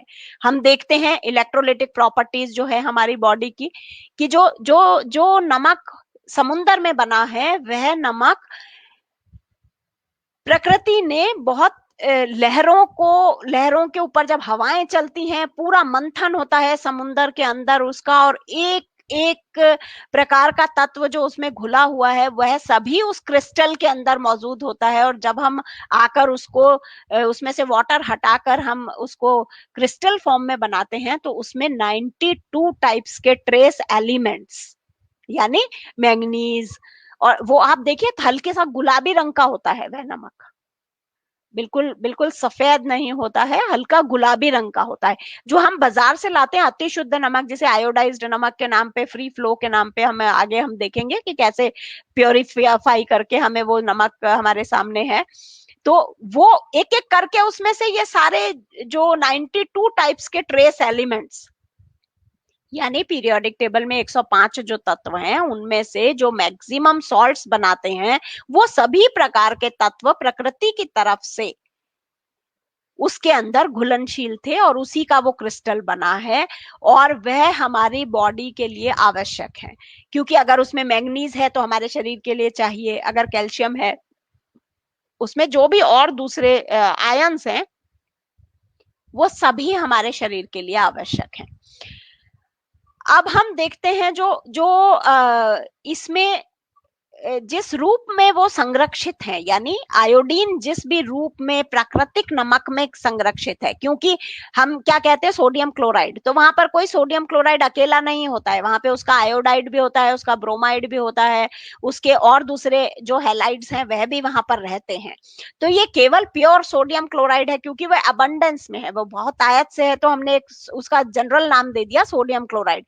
वो अकेला सोडियम क्लोराइड कभी भी नहीं है, उसमें 92 टाइप्स के ट्रेस एलिमेंट्स हैं, और सभी प्रकार के आयंस भी हैं, कैटायंस भी हैं, एनायंस भी हैं। तो एनायंस में उसमें सल्फेट्स भी हैं, सल्फाइड्स भी हैं, क्लोराइड्स भी हैं, ब्रोमाइड्स भी हैं, आयोडाइड्स भी हैं, आयोडेट्स भी हैं, सल्फेट्स भी हैं, तो जितने एसीटेट्स भी हैं, जितने भी प्रकार के वहां पर आयंस हो सकते हैं वह सभी माइक्रो क्वांटिटीज में वहां पर उपस्थित हैं। तो हमारी बॉडी उसे अपने आप, क्योंकि वो नेचर से आया है, नेचुरल है, हमारा भी बॉडी नेचर से बना है, नेचुरल है, वो अपने आप उसमें से वो चुन लेता है जो उसे चाहिए और वह छोड़ देता है जो उसे नहीं चाहिए घुलनशील अवस्था में। जो इसमें आयोडीन है वो हमारे शरीर में एब्जॉर्ब होता है, वो आपको रेडिएशन से प्रोटेक्ट करता है, एटॉमिक फॉलआउट से प्रोटेक्ट करता है, कई प्रकार के और पॉल्यूशन से आपको प्रोटेक्ट करता है, और नेचुरली एब्जॉर्ब होता है हमारी बॉडी में। इसके अलावा जो हमें अभी नमक मिल रहा है वो क्या है, जरा हम ये भी देखें। अभी तक हमने नमक के प्रकार देखे, जितने प्रकार का हमारे यहाँ पर बताया गया है वो सब हमने यहाँ पर देखा। तो अब हम यहाँ आगे देखते हैं आर्टिफिशियल इंडस्ट्रियल, जो भी ये बड़ी बड़ी चट्टाने खोद कर लेकर आए और उसको प्योरीफाई किया उन्होंने, ये कहते हुए कि ये जो ये हाथ से बनाया हुआ नमक है, समुंदर के पानी का है, ये तो गंदा है, क्योंकि समुंदर का पानी ही गंदा हो गया, इसमें बहुत पॉल्यूशन है, आप तो गंदे तरीके का नमक खा रहे हैं। तो आपको हम नया नमक खिलाते हैं जो साफ है, बिल्कुल सफेद है, हमने इसको रिक्रिस्टलाइज किया है, इसको आपके लिए इंडस्ट्री ने बनाया है, एक्स्ट्रा प्योर है, ये हमारा जो सोडियम क्लोराइड है ये बहुत अच्छा नमक है, और इसमें हमने एंटी जो ये आयोडाइज्ड नमक है। तो अब जरा हम देखें कि इसमें क्या क्या डला है। ये जो आर्टिफिशियल है इसमें क्या है कि हमने देखा होगा कि जो हमारी माँ और हमारी नानी दादी रखती थी मटके में नमक, वो डले बन जाते हैं बड़े बड़े, मॉइस्चर अगर उसमें होता है या बारिश के दिनों में वो डले बन जाएंगे, तो हाथ से उसको फोड़ना पड़ता है, नहीं तो मसालदानी में भी वो छोटे छोटे डले के रूप में आ जाता है, क्योंकि वो पानी से बना है, पानी को वापस एब्जॉर्ब कर लेता है और डले बना लेता है। लेकिन उसमें डले ना बने इसके लिए उस एक्स्ट्रा प्योर जिसको रिक्रिस्टलाइज किया गया और 100% प्योर NaCl बना दिया गया, उसमें से एक एक करके वो 92 ट्रेस एलिमेंट्स थे उनको निकाला गया, magnesium bromide, magnesium chloride, calcium chloride, calcium bromide, इन सबको अलग निकाल के लेबोरेटरी में अलग से भेज दिया गया प्रोसेस करने के लिए, यानी वो अलग सॉल्ट बन गए। विभिन्न चीजों में उनका उपयोग है, अलग अलग तरीके से, दवाइयां बनाने में अलग है, केमिकल्स बनाने में अलग है, हर एक में हर एक अलग आयंस चाहिए होते हैं, तो उसका अलग उपयोग है। और क्या बचा इंडस्ट्री में? 100% प्योर NaCl। वो क्यों बचा? क्योंकि उसका कोई उपयोग नहीं है, क्योंकि सोडियम जो है वो जल में जल्दी से घुल जाता है, किसी भी और अगर आप उससे कुछ बनाएंगे तो भी वो वाटर में डिसॉल्व होकर डिस्ट्रॉय हो जाएगा, क्योंकि हाईली रिएक्टिव है सोडियम, बहुत ज्यादा रिएक्टिव है। तो वहां पर हम देखते हैं कि सोडियम क्लोराइड जो है वो एक्स्ट्रा बच गया, अब उसको हमें फोर्टिफिकेशन, क्योंकि वो तो प्योर हो गया, इतना प्योर जब है तो उसमें हमें ये चीजें मिलाने की आवश्यकता हुई, उसमें मिलाया एंटी केकिंग एजेंट, उसमें मिलाया फ्री फ्लो एजेंट, और उसमें मिलाया आयोडाइजिंग एजेंट। यानी उसमें कहा गया कि आपके अंदर आयोडीन की बहुत कमी है, सभी को कमी है, चाहे आप बैंगन खाते हैं, अरबी खाते हैं, आलू खाते हैं, आयोडीन का भरपूर आप उपयोग करते हैं, हर आपको कितनी आयोडीन चाहिए, और आपके भोजन में भरपूर आयोडीन है। आयोडीन हमारी समस्या नहीं है, वो पहाड़ों की समस्या है जहां पर गोइटर बहुत होता है। क्यों? क्योंकि बारिश की वजह से जो पहाड़ी मिट्टी है उसमें से आयोडीन और क्लोरीन और ये जो है ये बह के, क्योंकि ज्यादा घुलनशील है, नीचे आ जाता है, तो ऊपर पहाड़ की मिट्टी में वो आयोडीन नहीं बचता, तो वहां डेफिशिएंसी हो जाती है आयोडीन की। तो उन्हें आयोडाइज्ड नमक खिलाने की आवश्यकता थी, हमें क्यों? हमारे पास तो बहुत सारे स्रोत उपलब्ध हैं आयोडीन के। और दूसरा, हम तो राजस्थान के वासी हैं, राजस्थान में तो जमीन में फ्लोराइड भरपूर है, जहां फ्लोराइड है वहां क्लोराइड भी है, वहां ब्रोमाइड भी है, और वहां आयोडाइड भी है, भरपूर है हैलाइड्स यहाँ पर। हमें तो फ्लोरोसिस की प्रॉब्लम है, हमारे तो दांत यहाँ पर खराब हो जाते हैं, जालौर और वहां पर पीला हो जाता है दांत आपका। फ्लोराइड अधिक होने के कारण। तो ये हमारी समस्या अलग है। अब आप एक और चीज देखिए कि एंटी केकिंग एजेंट, यानी वो डले नहीं बने, इसमें क्या मिलाया गया है? Potassium and sodium ferrocyanide. कभी आप गूगल करके देखें एंटी केकिंग एजेंट, कई प्रकार के एंटी केकिंग एजेंट वहां पर मिलते हैं और उसमें से एक है सोडियम और पोटेशियम फेरोसाइनाइड। ये जो पोटेशियम फेरोसाइनाइड है, फेरोसाइनाइड, आपने सबने पोटेशियम साइनाइड का नाम सुना होगा। पोटेशियम साइनाइड हम जानते हैं क्या है। पोटेशियम साइनाइड एक ऐसा जहर है जिसे अगर आप जीभ पर रखते हैं तो कुछ ही पल लगते हैं आपकी मृत्यु होने में, बहुत ज्यादा समय नहीं लगता। और उसके लिए कई बातें कही गई कि उसका स्वाद आज तक नहीं पता, क्योंकि वो जाते ही उसमें खत्म हो जाते हैं। तो ये जो पोटेशियम और सोडियम फेरोसाइनाइड है, इसकी अगर आप अभिक्रिया देखें तो इसकी रिएक्शन ये है कि एसिडिक मीडियम में ये साइनाइड बनाता है। फेरोसाइनाइड है ये एक रेडिकल है, बड़ा आयन है, लेकिन अगर इसमें एसिडिक मीडियम हो तो ये साइनाइड बनाता है। और हम जानते हैं कि खाना खाते ही हमारा जो आमाशय है उसमें कौन सा माध्यम है?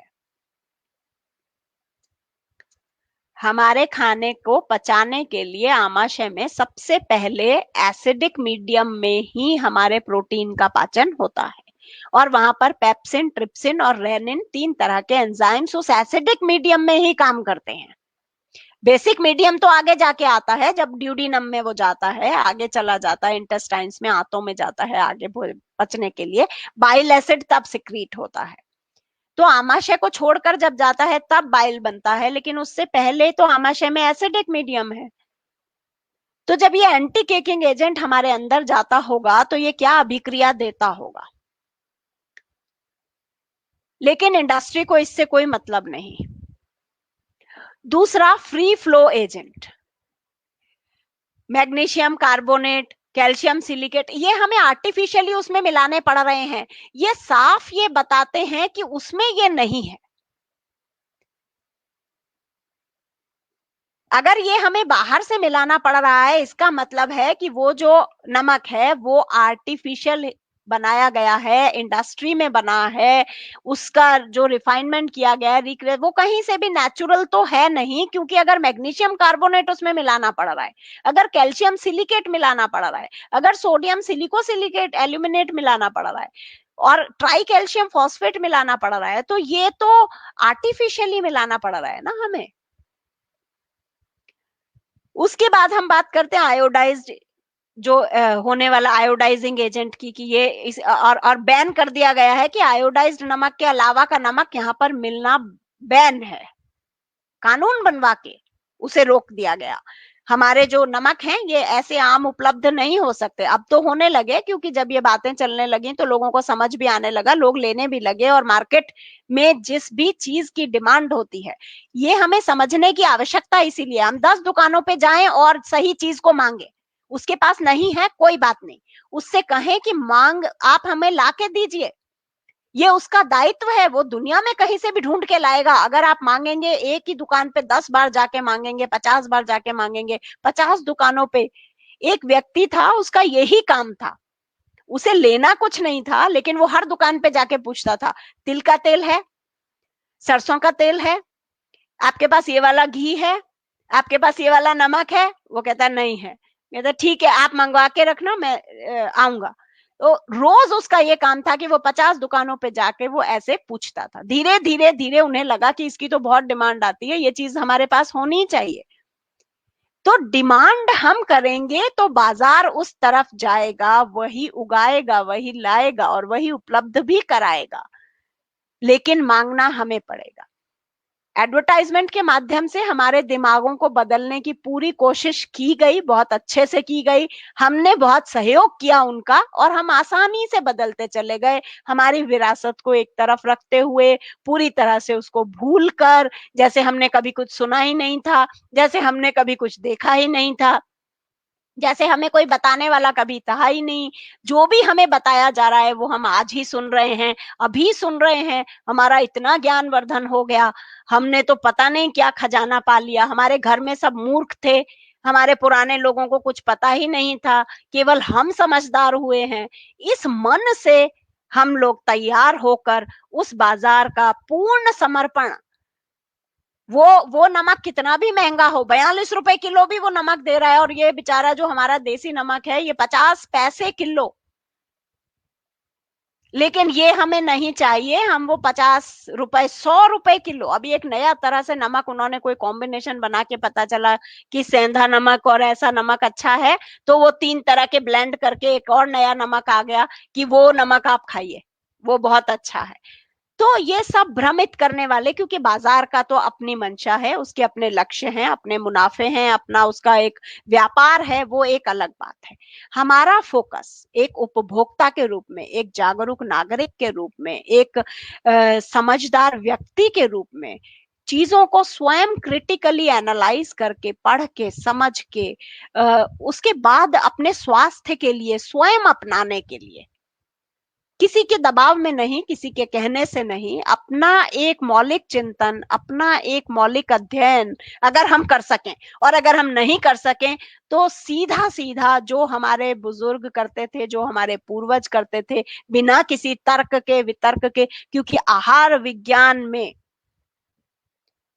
भारत से अधिक शोध और लिखित रूप में रचनाएं और ग्रंथ किसी भी और जगह पर उपलब्ध नहीं है। ना किसी का इतना बड़ा इतिहास है, और ना किसी का इतना अध्ययन है, ना किसी का इतना शोध है। यहाँ पर धन्वंतरी ने आयुर्वेद लिखा तो कोई ऐसी जड़, पत्ता, मूल, कंद, कोई स्तंभ, कोई फूल, कोई पत्ती नहीं रह गई जिसका कोई उपयोग नहीं है। और हमारे ऋषि मुनि इसको बहुत आसानी से लिखित रूप में हमें उपलब्ध करा के गए हैं।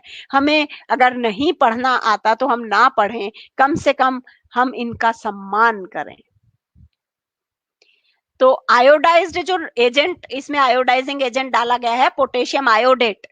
और पोटेशियम आयोडेट का जो रहस्य है वह यह है कि जैसे ही आप इसे आंच पर रखते हैं, थोड़ा सा भी हाई टेम्परेचर होता है, इसका आयोडेट उड़ जाता है, वो इवेपोरेट हो जाता है।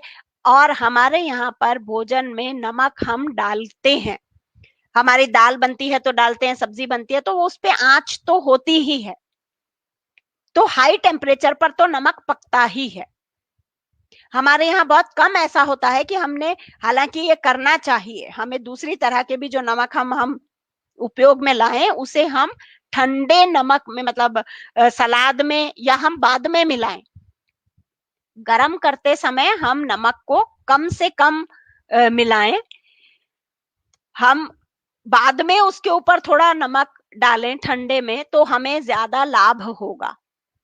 क्यों? क्योंकि कई ऐसे तत्व हैं जो उड़ जाते हैं अधिक ताप पर।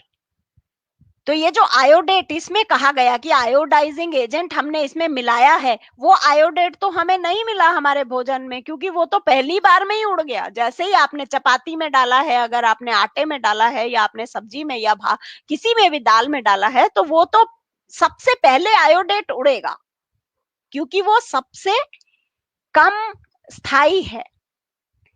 तो तीनों ही चीजें हमें अनावश्यक खिलाई जा रही हैं, जो कि एक तरह से पॉइजन है।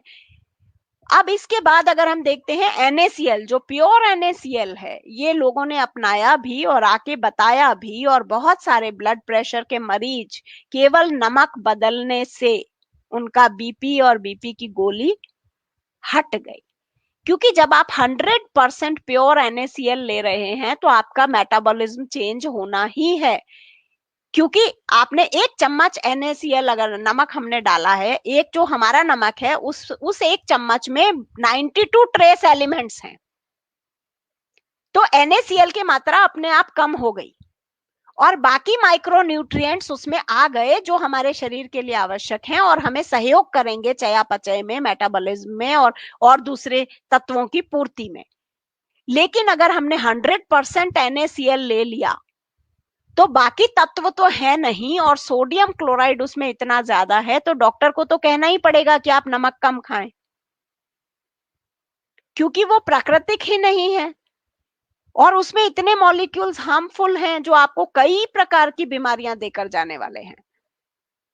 तो हमारे शरीर की अगर चयापचय जो बायोकेमिस्ट्री है वो सही नहीं है, किडनी का फंक्शन सही नहीं है, एक्सक्रीशन सही नहीं है, और जो उसके दोनों तरफ सोडियम पोटेशियम बैलेंस होना चाहिए वो नहीं है, तो हम समझ सकते हैं कि हमें बीमारियां तो आने ही वाली हैं।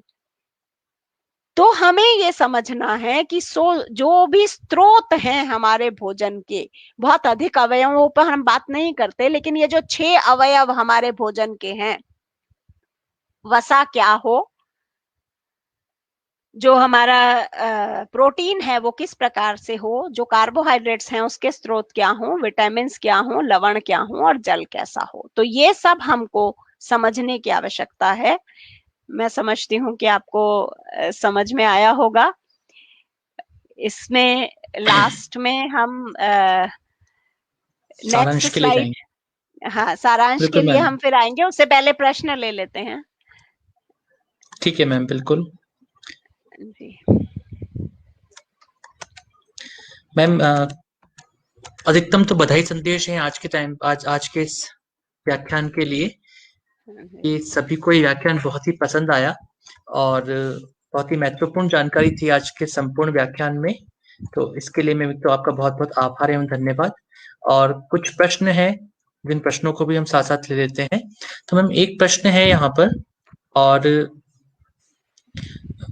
जो भी अभी दर्शक जुड़े हुए हैं उन सबसे निवेदन है कि क्योंकि पिछले 5 दिनों में जो 5 व्याख्यान हुए हैं, उन 5 व्याख्यानों का एक सारांश आपके सम्मुख आएगा, मैम प्रस्तुत करेंगी, और उसके लिए जरूर जुड़े रहें। इन प्रश्नों के पश्चात उसी सारांश की बात की जाएगी, वो बहुत महत्वपूर्ण है और आप सभी के लिए एक तरह से नट शेल में एक संपूर्ण चीज रहेगी कि हाँ, हमें किन बातों का ध्यान रखना चाहिए। तो मैम, एक प्रश्न है डॉक्टर शेमा खान का, प्रश्न आपके सामने है, और इनका प्रश्न थोड़ा सा ऐसा है कि क्या तुलसी के पत्ते को चाय में डालना चाहिए अथवा नहीं? तुलसी के पत्तों का अगर हम लाभ लेना चाहते हैं तो हमें उसे ठंडे पानी में ही ग्रहण करना है। अगर हम चाहते हैं, जब हमें मान लीजिए कोई वायरल इन्फेक्शन है, क्योंकि तुलसी 300 तरह के वायरल जो है इन्फेक्शंस उनको ठीक करती है, जॉइंटिस भी ठीक करती है, लिवर के लिए वो बहुत अच्छी है। तो जब हमें उसे औषधि के रूप में लेना है तब हमें उसे 5 पत्ते तुलसी थोड़ी से ठंडे पानी में 1-2 काली मिर्च और चीनी के साथ में उसको ठंडे पानी में ही लेना है। इसी प्रकार से जैसे चरणामृत में हमको तुलसी दल जो है वो ठंडे पानी के साथ बहुत थोड़ा सा, जब हम बीमार नहीं हैं, जब हम स्वस्थ हैं, तब हम उसे आप चाय में फ्लेवर के लिए डालते हैं उसे, तो उसमें औषधीय गुण आपको नहीं मिल रहे, लेकिन फ्लेवर मिल रहा है, तो आपको एक स्वाद आ रहा है, वो आप ले सकते हैं, ऐसा कुछ नहीं है, लेकिन बहुत कम मात्रा में। और अगर आपको उसका गुण लेना है तो ठंडे पानी में। जी मैम, इसी के साथ साथ डॉक्टर नमिता श्रीवास्तव मैम का भी एक प्रश्न है, और उनका प्रश्न है कि क्या सेंधा नमक बेहतर है आयोडाइज्ड नमक के खाने से? तो वैसे आयोडीन आयोडाइज्ड तो मुझे लगता है बिल्कुल भी नहीं तो खाना बेकार, चाहिए, बिल्कुल बेकार है। बिल्कुल भी नहीं, क्योंकि वह तो एक फेक नमक है, जिसे हम नमक ही ना हम्म, कहें तो बेहतर होगा, वो खाने लायक नहीं है। तो बेहतर हम्म, है कि हम जो डले वाला नमक आता था, मिलता है वो अभी भी, आज भी मिलता है, अगर हम बाजार में जाएं, जो अंदर दुकानें हैं पुरानी, उनमें वो पिसा हुआ नमक मिलता है, डले भी मिलते हैं, और कई चक्कियां ऐसी हैं जो वो आपके सामने ही उस डले वाले नमक को पीस कर भी देती हैं। तो हम्म। अगर आप कोशिश करेंगे तो आपको मिल जाएगा। कोशिश ये होनी चाहिए कि हमें वो डले वाला छोटा नमक, और जो सेंधा नमक है ये बेहतर तो है, लेकिन हम इसका उपयोग कम करें और उस समुद्री नमक का उपयोग ज्यादा करें तो वह ज्यादा सुपाच्य है और ज्यादा आपको फायदा देगा। अगर वो उपलब्ध नहीं है तो आप सेंधा खाएं। मैम, डॉक्टर नमिता श्रीवास्तव जी का एक प्रश्न और भी था कि कहते हैं साबुत नमक को पानी में मिलाकर पोंछा लगाएं तो नेगेटिविटी दूर होती है, ऐसा कुछ? ये नेगेटिविटी दूर तो पता नहीं होती होगी या नहीं, लेकिन एंटी बैक्टीरियल और एंटी फंगल जरूर हो जाता है, इसलिए ये कहा गया होगा क्योंकि ज्यादा सॉल्टी अगर आपकी जमीन और वो रहती है तो वहां पर कोई बैक्टीरिया जो है वह नहीं पनपता। तो अगर हम ये देखें कि जो हमारे अचार होते थे वो डलते थे और पूरा पूरा साल, 2-2 साल, 3-3 साल, तो उसमें जो नमक की मात्रा होती थी वह अधिक डलती थी। तो नमक अपने आप में प्रिजर्वेटिव है। प्रिजर्वेटिव का मतलब है कि वो कोई फफूंद, कोई भी और दूसरी चीज नहीं लगने देता। दांतों पे मंजन करने में भी अगर आपको अभी भी जो फॉर्मूला चल रहा है उसमें 20 ग्राम नमक है और उसमें थोड़ी सी फिटकरी है और उसमें थोड़ी हल्दी है और सरसों का तेल है, वो सब सिर्फ इसलिए कि कोई फंगस इन सब चीजों के सामने ठहर नहीं सकती। तो ये एंटी फंगल है, एंटी बैक्टीरियल है, इनके अपनी औषधीय गुण हैं, इसलिए इनके उपयोग अधिक है। बिल्कुल मैम। और वैसे भी सामान्य तौर पर देखा जाता है कि जब हम प्राचीन भारत की बात करते हैं तो वहां पर अगर नेगेटिविटी और पॉजिटिविटी की बात की जाती है या क्या अच्छा क्या बुरा की बात की जाती है तो उसके पीछे साइंटिफिक तर्क तो उनके पहले से ही होते हैं। अब ये कि कई बार लोगों को साइंटिफिक तर्क समझ में नहीं आती, तो ऐसी स्थिति में हो जाता है कि भाई ऐसा करोगे तो तुमको पुण्य मिल जाएगा, ऐसा करोगे तो तुमको पाप मिल जाएगा, तो पुण्य पाप तक भी पहुंच जाता है वो, और ये नेगेटिविटी सरल पॉजिटिविटी तक भी पहुंच भाषाएं जाती हैं है। आपको समझाने के लिए, इंसान को जल्दी समझ आता है। बाकी सब चीजें तर्क वितर्क और गहरे विज्ञान की बातें नहीं समझ आती, उनको सीधा सीधा कहा जाता है ये अच्छा है, ये बुरा है, ये शुभ है, ये अशुभ है। ये अशुभ तो है। शुभ और अशुभ में ही सब कुछ आ जाता है। उसमें ये बिल्कुल। नेगेटिविटी और उसमें बीमारियां और उसमें ये सब चीजें अशुभ होने का निशानी है। तो शुभ के लिए अपने आप नजर उतारते हैं। जब शादी ब्याह कुछ भी होता है तो नमक और राई, दो चीजों को ऐसे करके हम्म। फेंक देते हैं। वो ये छोटे जी जी छोटी जी चीजें जी। हैं, सिंबॉलिक, अगर हम इनको जोड़कर देखना चाहें तो कुछ समझ में आता है। बिल्कुल मैम, बिल्कुल। मैम इसके साथ साथ एक प्रश्न है यहाँ पर श्री लक्ष्मण शर्मा जी का। उन्होंने प्रश्न किया है, वे भी लगातार सुनते हैं सभी व्याख्यानों को, और उनका प्रश्न है कि मैं सांबर झील के भूगर्भीय जल से बनाए जाने वाले नमक के क्षेत्र के पास रहता हूँ। क्या वाष्पीकरण प्रक्रिया से छोटी छोटी डलियों के रूप में बनाया गया नमक निरंतर भोजन में प्रयोग किया जा सकता है? क्योंकि बचपन में हमारे घर में यह निरंतर प्रयुक्त होता था, तो क्या इसी इसका की मैं प्रयोग करना बात उचित कर है? रही हूँ और इसी के बारे में मैं बात कर रही हूँ। ये ही सर्वोत्तम है। जो हम लोग राजस्थान के वासी हैं, जो यहाँ पर पसीना बहुत है, यहाँ पर गर्मी बहुत है, यहाँ पर ज्यादा लवण का स्त्राव होता है, किसान और मजदूर को जो खाना चाहिए वो यही नमक है, क्योंकि वो यहीं की धरती से बना है और इसमें पूरी तरह से सारे लवण आ जाते हैं संपूर्णता से। तो ये नमक आपके शरीर में ज्यादा अच्छे से एसिमिलेट होता है और आपको पूर्ण ऊर्जा देकर जाता है। जो भी इसकी आवश्यकता है हमारे शरीर की वह पूरी करता है। जी मैम, बिल्कुल। और बाकी तो जितने भी कमेंट्स आज आए हैं उन कमेंट्स में से कुछ प्रश्न अभी और आ चुके हैं, तो मैं उनको भी ले लेता हूँ।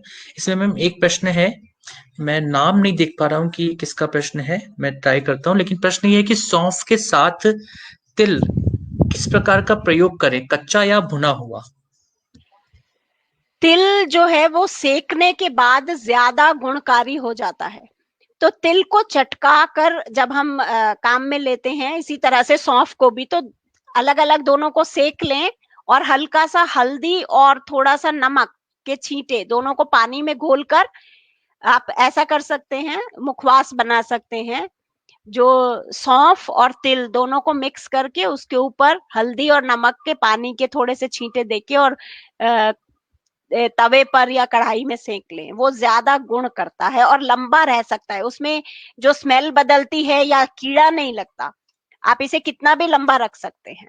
भुने हुए तिल को आप कितना भी लंबा रख सकते हैं, 1 साल तक ये खराब नहीं होगा और इससे कोई कीड़ा भी नहीं लगेगा और ज्यादा गुण करेगा। जी मैम, ये प्रश्न था बनवारी लाल जी पारिक का, और ये किशनगढ़ के पास बांदा सिंधी के स्थान है, वहां पर विद्यालय चलाते हैं अपना। तो बिल्कुल आपका ये प्रश्न निश्चित रूप से उत्तरित हो चुका होगा। और बाकी मैम जितने भी लोग जुड़े हुए हैं उन सभी ने बहुत बहुत आपको बधाई भी और धन्यवाद भी कहा है कि बहुत ही अच्छे तरीके से साइंटिफिक जो भाषा होती है, विज्ञान की जो भाषा होती है, लेकिन उस विज्ञान की भाषा में भी जो हमारी संस्कृति है उस संस्कृति को समाहित कर देना। क्योंकि विज्ञान की भाषा को तो हमने बचपन में भी पढ़ा था, लेकिन सच बात है मैम, वहां पर हमने पढ़ा था लेकिन वो समझ में उतना नहीं आया था। लेकिन जब वह ये बताया जाता है कि हाँ, ये आपके धरातल से जुड़ा हुआ है, आपके प्राचीन इतिहास के साथ जुड़ा हुआ है, और आप ऐसा अपने जीवन में प्रयोग करते रहे हैं। क्योंकि आप जब बताते हैं तो आप बताते हैं कि जिन चीजों की मैं यहाँ बात कर रही हूँ, केवल उसके वहां पर रासायनिक सूत्रों में जो फिगर्स हैं वो फिगर्स मैं यहाँ पर शो कर रही हूँ, लेकिन गुण तो उसके वही हैं जो कि प्राचीन ऋषि मुनियों ने तलाश किए थे और जो हमारी परंपरा में हम प्रयोग करते हुए आ रहे हैं। तो इन दोनों को साथ में जब हम देखते हैं तो उसे समझ में आता है कि हम किस प्रकार से इनको आपस में जोड़ सकते हैं। वहां पर केवल हमने फिगर्स पढ़े थे और यहाँ पर हमने संस्कृति को ही पढ़ा।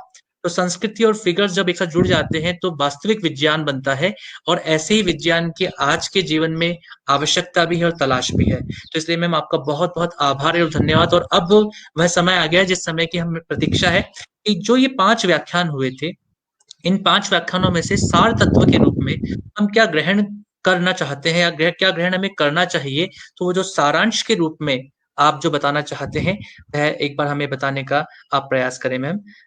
सारांश के में जो स्लाइड है वो लेकर के आ जाता हूँ।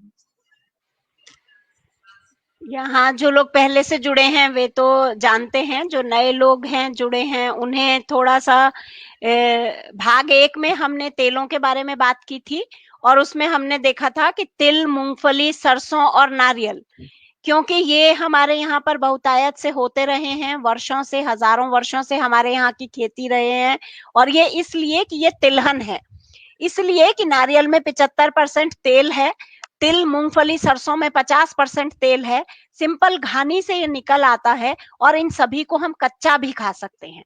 तो ये पोषण से भरपूर हैं, इनमें कैल्शियम, विटामिन, सारी चीजें अभी हमने देखी वहां पर पूरी हैं, हमारे मसालों का हिस्सा है, हमारी रसोई का हिस्सा है, और भरपूर हमें माइक्रो न्यूट्रिएंट्स देते हैं। विटामिन ई और ए, डी और के, ये 4 विटामिन ऐसे हैं, केवल बी और सी जो हैं ये 2 विटामिन हैं जो जल में घुलनशील हैं, बाकी चारों विटामिन वसा में ही घुलते हैं। तो हमारे भोजन में वसा का बहुत इंपॉर्टेंट रोल है, और हमें ये जो तिलहन हमारे यहाँ के लोकल उगाए जाते हैं और हमें बताए जाते हैं, यही हमें खाने हैं, खानी के तेल ही हमको खाने हैं।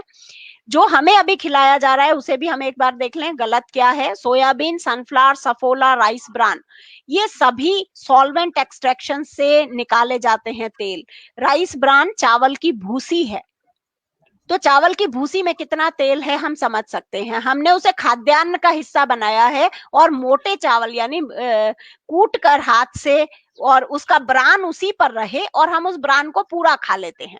जैसे बाजरे के ऊपर हल्की भूसी रहती है खिचड़ी बनाते समय, वैसे चावल भी मोटा कोटा धान होता है हाथ से कूट कर, और उसका ब्रान हम खाते हैं। उसको अलग से तेल निकालकर उसका खाने की सॉल्वेंट एक्सट्रैक्शन से कोई आवश्यकता हमारे यहाँ पर न थी, ना है, ना कहीं लिखी गई। सोयाबीन और सनफ्लावर, सोयाबीन दाल है, तो हमारे यहाँ दालों को दाल की तरह से खाया जाता है, वहां पर हम उड़द, मूंग सब खाते हैं, उनमें भी 16-18% तेल है और वह भी बहुत अच्छा है। तो यहाँ सोयाबीन के तेल को अलग से खींचकर और उसकी खली को अमेरिका एक्सपोर्ट कर दिया जाता है कैश क्रॉप के रूप में, क्योंकि वहां पर मीट के लिए पाले जा रहे जो सुअर हैं उनके लिए उनको सोयाबीन की खली की आवश्यकता होती है, इसलिए ये बाई प्रोडक्ट है जो हमें खिलाया जा रहा है। तो सोयाबीन, सफोला, सफोला निकृष्टतम तेलों में से बताया गया है सुश्रुत में। सनफ्लावर, राइस ब्रान, ये हमारे यहाँ कभी खाए नहीं गए, ना बताए गए, ना लिखे गए, ना कुछ, ये सब नया साइंस है जो केमिकल्स से भरा हुआ है, और उन केमिकल्स के अपने आप में बहुत नुकसान है।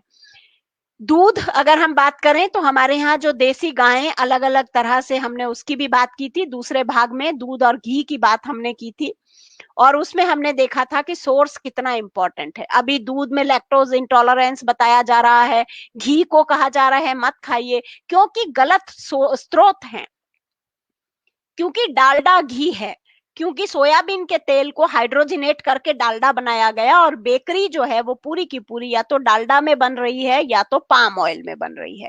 पाम ऑयल जो है वो भी खजूर की गुठली से बनाते हैं उसको, और अलग तरह से उसकी प्रोसेसिंग होती है, वो कोई भी तेल जो है वो खाने लायक नहीं है। और पाम ऑयल जो है वो हमारे शरीर के तापमान पर जमा हुआ रहता है, बेकरी के जो आइटम हैं अगर आप देखें तो सॉलिड होते हैं, वो जो ब्रेड है, जो बन है, जो भी केक्स हैं, बेक्स हैं, जो भी चीजें बनती हैं, उसमें पाम ऑयल की आवश्यकता होती है, वो देसी घी में नहीं बन सकते, क्योंकि उसमें वो सूखापन और वो जो स्टिफ होना है वो नहीं आता। तो वो पाम जो है वो हमारे शरीर के तापमान पर सॉलिड रहता है, तो पचता नहीं है। तो हमें देखना है कि हमारे जो स्रोत हैं वो क्यों बदल गए, क्यों खराब हो गए। तो भाग 2 में हमने दूध और घी के बारे में बात की। घी बहुत आवश्यक है हमारे शरीर में, क्योंकि हमारा जो ब्रेन है और जो हमारी यादाश्त है और जो हमारा नर्वस सिस्टम है, उन सब के लिए जो हमें कोलेस्ट्रॉल मॉलिक्यूल की आवश्यकता है, उसका सोर्स शाकाहारियों के लिए केवल एनिमल फैट के रूप में घी है। तो दूध और घी शाकाहार में बहुत आवश्यक है, भोजन का अंग होना। अगर ये नहीं है तो हमें ब्रेन संबंधी बीमारियां, नर्वस सिस्टम संबंधी बीमारियां, मेमोरी से रिलेटेड बीमारियां ये होने ही वाली हैं। दूध अपने आप में कंप्लीट फूड है, ये हमें समझना होगा। और इसके लिए, एलर्जी के लिए जो रिस्पॉन्सिबल है वो है हाइब्रिड गायें। हमने देखा था A1 और A2 दूध जो है उसमें किस तरह से म्यूटेशन के कारण, हाइब्रिडाइजेशन के कारण जो गाय के दूध का जो कंपोजिशन है वो बदल गया। डेविल इन द मिल्क एक आर्टिकल है, डेविल इन द मिल्क मतलब दूध में शैतान। तो दूध में तो शैतान नहीं है, शैतान तो हमारे दिमाग में है। तो ये मानव है इन सब चीजों के पीछे, लालच है उसका, व्यापार है उसका, और दूसरी चीजें हो सकती हैं। लेकिन जो देसी गाय है, जो दूध है, जो सोर्स हमारे यहाँ ऋषि मुनियों ने जिसको कपिला गाय, गौ ज्ञान कोश में 200 से अधिक श्लोक हैं गायों के बारे में, तो बहुत लिखा गया है। हमें ज्यादा इसमें कहने की बात नहीं है, हमें ये लेना है। शर्करा यानी कार्बोहाइड्रेट्स, तो कार्बोहाइड्रेट्स में हम अन्न और दालें और गुड़, ये चीजों को हमने भाग 3 में देखा था। और उसमें गुड़ हमें मीठे के रूप में ऑप्ट करना है, क्योंकि यही सुपाच्य है, यही प्राकृतिक है, यही आयरन और विटामिन बी कॉम्प्लेक्स से भरपूर है, और यही प्राकृतिक तरीके से हमें उपलब्ध शुगर एक तरह से बेस्ट एनर्जी का सोर्स है, स्वाद के रूप में भी। तो हम यहाँ मीठे के लिए फल ले सकते हैं जो सीधा हमें प्रकृति से मिलता है, जो भी देसी फल है, आसपास है, लोकल है या कहीं से भी आया है, लेकिन वह जैविक तरीके से, प्राकृतिक तरीके से उगा है। गलत क्या है? सफेद चीनी और आर्टिफिशियल चीनी, जो हमने उसमें विस्तृत रूप में हमने देखा था तीसरे भाग के अंदर, कि वहां पर हम एस्पार्टेम, नियोटेम, सुक्रालोज, ये ऐसे मॉलिक्यूल्स हैं जो हमें 0 कैलोरी देते हैं, यानी वह शुगर ही नहीं है। तो जब वह शुगर मॉलिक्यूल ही नहीं है तो हम खाना क्यों खा रहे हैं? ऊर्जा के लिए। और वह ऊर्जा नहीं दे रहे तो क्या दे रहे हैं? केवल स्वाद, फ्लेवर। तो वह जो फ्लेवर है वो हमें कितना नुकसान करके जा रहा है कि हमारे शरीर का विटामिन बी कॉम्प्लेक्स उसको पचाता है, हमारे और दूसरे सारे एंजाइम्स उसको पचाने में लगते हैं, और वह फिर भी नहीं पचता। और उसका हमने स्ट्रक्चर देखा था, उसमें बेंजीन मॉलिक्यूल है। तो जब वह टूटेगा, तो बेंजीन तो बड़ा स्टेबल मॉलिक्यूल है, वो नहीं टूटेगा, तो वो जाकर कहीं ना कहीं कैंसर के रूप में किसी भी ऑर्गन के अंदर वो करने ही वाला है। तो ये सब कार्सिनोजिनस है, हमें नहीं खाना है। आर्टिफिशियल शुगर्स जितने भी हैं वो सभी, जितना प्रोडक्ट इंडस्ट्री का है, वो हमें नहीं, नुकसान देकर जाता है, ये समझना है। अन्न और दालें, हमें मिश्रित अन्न खाने हैं, केवल गेहूं नहीं खाना, केवल दालें, चावल नहीं खाना। हमें हमारे आसपास बाजरा, मक्का, जौ, जई, जो भी होता है, कोदो, कुटकी, ये सब हमें अपने भोजन में शामिल करना है। कैसे बनता है, कैसे पकता है, ये भी ढूंढना है और वापस से लौटना है। ताजा बना के खाना है, हमारी जो रेसिपीज हैं, जो ट्रेडिशनल रेसिपीज हैं, उनको फॉलो करना है। तो एक ही प्रकार की चीजें हमें नहीं खानी। शेल्फ लाइफ जिसकी बहुत लंबी है वो हमें नहीं खानी, उसमें कुछ ना कुछ जहर तो मिला ही है जिसके कारण वो बहुत लंबा रखा गया है। आटा है वो ताजा नहीं पिसा है, 6 महीने की उस पर एक्सपायरी लगी है, तो उसमें निश्चित रूप से पेस्टिसाइड, इंसेक्टिसाइड डला हुआ है। तो उसे कीड़ा तो नहीं खाएगा, लेकिन हम क्यों खाएंगे? क्योंकि कीड़ा समझदार है, उसे पता है मैं खाऊंगा तो मर जाऊंगा, लेकिन हम नहीं समझते हैं, इसलिए हम उसे खरीद कर लाते हैं। प्रिजर्वेटिव उसमें होता है, फफूंद नहीं लगती, कीड़ा नहीं लगता, लेकिन इंसान उसको पैसे देकर खरीद कर खाता है जहर के रूप में। हम अपने पैसे को जहर खरीदने में इस्तेमाल कर रहे हैं। और नमक, ये हमने आज देखा ही, हमें प्राकृतिक नमक देखना है, लेना है, झीलों का नमक लेना है, समुद्री नमक लेना है, जो हमारा साफ नमक है वह लेना है।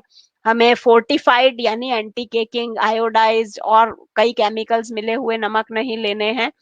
वह महंगे भी हैं, कृत्रिम भी हैं, असंतुलित भी हैं और हमें बीमारियों से भरपूर करके जाते हैं। तो हमारी बहुत बीमारियां केवल भोजन के तरीकों को, सोर्स को बदलने से ठीक हो सकती हैं। तो मुझे लगता है कि आहार के बारे में हमने काफी कुछ जाना। अब प्रयोग की बारी है, आप लोग प्रयोग करें और फिर कभी अपने अनुभव साझा करें। कोई और प्रश्न आपके दिमाग में आता है तो जरूर से बताएं, जुड़े रहें। आप सब जुड़े, आपने पूछा, आपने इसमें पूरा पूरा योगदान दिया और बहुत अच्छे से प्रश्नोत्तर का भी सेशन यहाँ पर रहा और ये रुचिकर बना रहा। तो बताने में भी रुचि आई और आप लोगों को सुनने में भी आई होगी।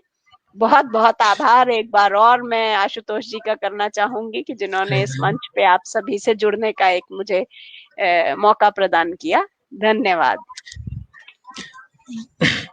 देखिए मैम, मूल रूप से तो यहाँ पर आभार केवल उनका होता है जो बताते हैं, जो सिखाते हैं।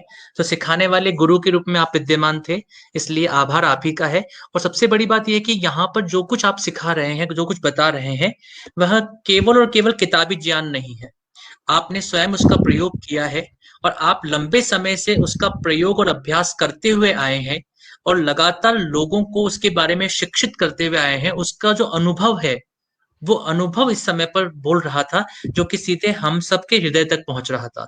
और निश्चित रूप से जो आपका विचार है कि यहाँ पर प्रयोग की बात है, तो हम सभी कोशिश करेंगे कि इसका अधिक से अधिक प्रयोग करें और अपने जीवन को भी बेहतर बनाएं, अपने आने वाले जीवन को भी बेहतर बनाएं और अपने परिवार के जो अन्य लोग हैं उनके जीवन को भी बेहतर बनाएं। मैम, वैसे प्रश्न सत्र अपना खत्म हो चुका है, फिर भी एक प्रश्न आया हुआ है, तो बस मैं केवल और केवल उसको प्रश्न को लेकर के जल्दी से जल्दी खत्म करेंगे इसे। उसमें डॉक्टर शेमा खान ने पूछा है कि सफोला ऑयल कुछ डॉक्टर्स प्रेस्क्राइब करते हैं हार्ट पेशेंट्स के लिए, तो वैसे तो उचित है ही नहीं, लेकिन अब डॉक्टर्स की भाषाओं को बदलने के लिए हमें ही कोशिश करनी पड़ेगी। स्वयं जो रोगी जाए, वह रोगी जा करके उसको डॉक्टर्स को बोले कि भाई आप जो बंद करने के लिए बता रहे हैं, स्पष्ट करें क्या बंद करना है और क्या नहीं बंद करना है। तो अब फिर भी आप जो कुछ कहना सफोला जो चाहें अंत में। ऑयल है, हाँ जी, सफोला जो ऑयल है, अगर आप उसका केमिकल कॉन्स्टिट्यूशन, क्योंकि आप केमिस्ट्री की हैं और आप समझ पाएंगी, आप एक टेबल पार्ट 1 में हमने डिस्कस की थी और उस टेबल में आप सफोला का जो कंपोजिशन है उसमें आप देखें 76% तक पूफा है उसमें। तो जब उसमें इतना अधिक पूफा है यानी पॉली अनसैचुरेटेड फैटी एसिड, तो ये आपके कोलेस्ट्रॉल के एलडीएल और एचडीएल दोनों को एकदम से डाउन करता है। और उस समय तो आपको ऐसा लगता है कि आप ठीक हो गए, इसलिए डॉक्टर्स ये बात कहते हैं कि आप सफोला खा लीजिए क्योंकि टेम्परेरी रिलीफ है। लेकिन सफोला को हमारे यहाँ कभी खाया नहीं गया, कभी इसको पकाया नहीं गया। ये जो है ये करड़ी का ऑयल कहलाता है और ये कुसुम्भ तेल के नाम से सुश्रुत संहिता में मिलता है और इसे निकृष्टतम तेल कहा गया। मालिश के लिए इसका उपयोग है, यानी एक्सटर्नल तरीके से आप इसका किसी भी तरह से उपयोग कर सकते हैं। पेंट और वार्निश में अधिक पूफा वाले जो ऑयल्स हैं वो काम में लिए जाते थे। सोयाबीन ऑयल भी कुछ साल पहले तक, 20 साल पहले, जब से ये नया साइंस आया है और इसको प्रमोट करने की बातें की गई हैं पूफा की वजह से, उससे पहले सोयाबीन का तेल, ये लिंसिड ऑयल, ये जो ऑयल थे ये पेंट और वार्निश के लिए सॉल्वेंट के रूप में काम में लिए जाते थे, क्योंकि ये जल्दी सूख जाते हैं। क्यों सूखते हैं? क्योंकि ऑक्सीजन से बहुत तेजी से अभिक्रिया करते हैं और इनका जो अनसैचुरेशन वाला पॉइंट है जितना ज्यादा है उतना जल्दी वो इसमें ऑक्सीजन को ग्रहण करता है, रिएक्शन करता है और जल्दी सूखता है। तो ये ड्राइंग ऑयल्स में आते हैं, तो ये बिल्कुल भी एडवाइजेबल नहीं है। आगे जाकर इसमें तकलीफ ही होने वाली है, ये कोई भी आपको अच्छा तो नहीं कह सकते। बिल्कुल मैम, निश्चित रूप से। और वर्तमान में मैम मुझे लगता है कि थोड़ा सा हमें जो हमारा खान पान है उस खान पान पर और अधिक ध्यान देने की आवश्यकता है। और साथ ही यह भी ज़रूरत है कि अब जो कुछ पुराना है, उस पुराने को हम बेहतर तरीके से, वैज्ञानिक तरीके से उसको जानना शुरू करें। केवल और केवल दादा-दादी ने कहा था, इतना मान लेना भी पर्याप्त था। लेकिन अब यदि हमको दूसरों को समझाना भी है, तो उसके लिए हमें आप जैसे लोगों की अत्यधिक आवश्यकता है।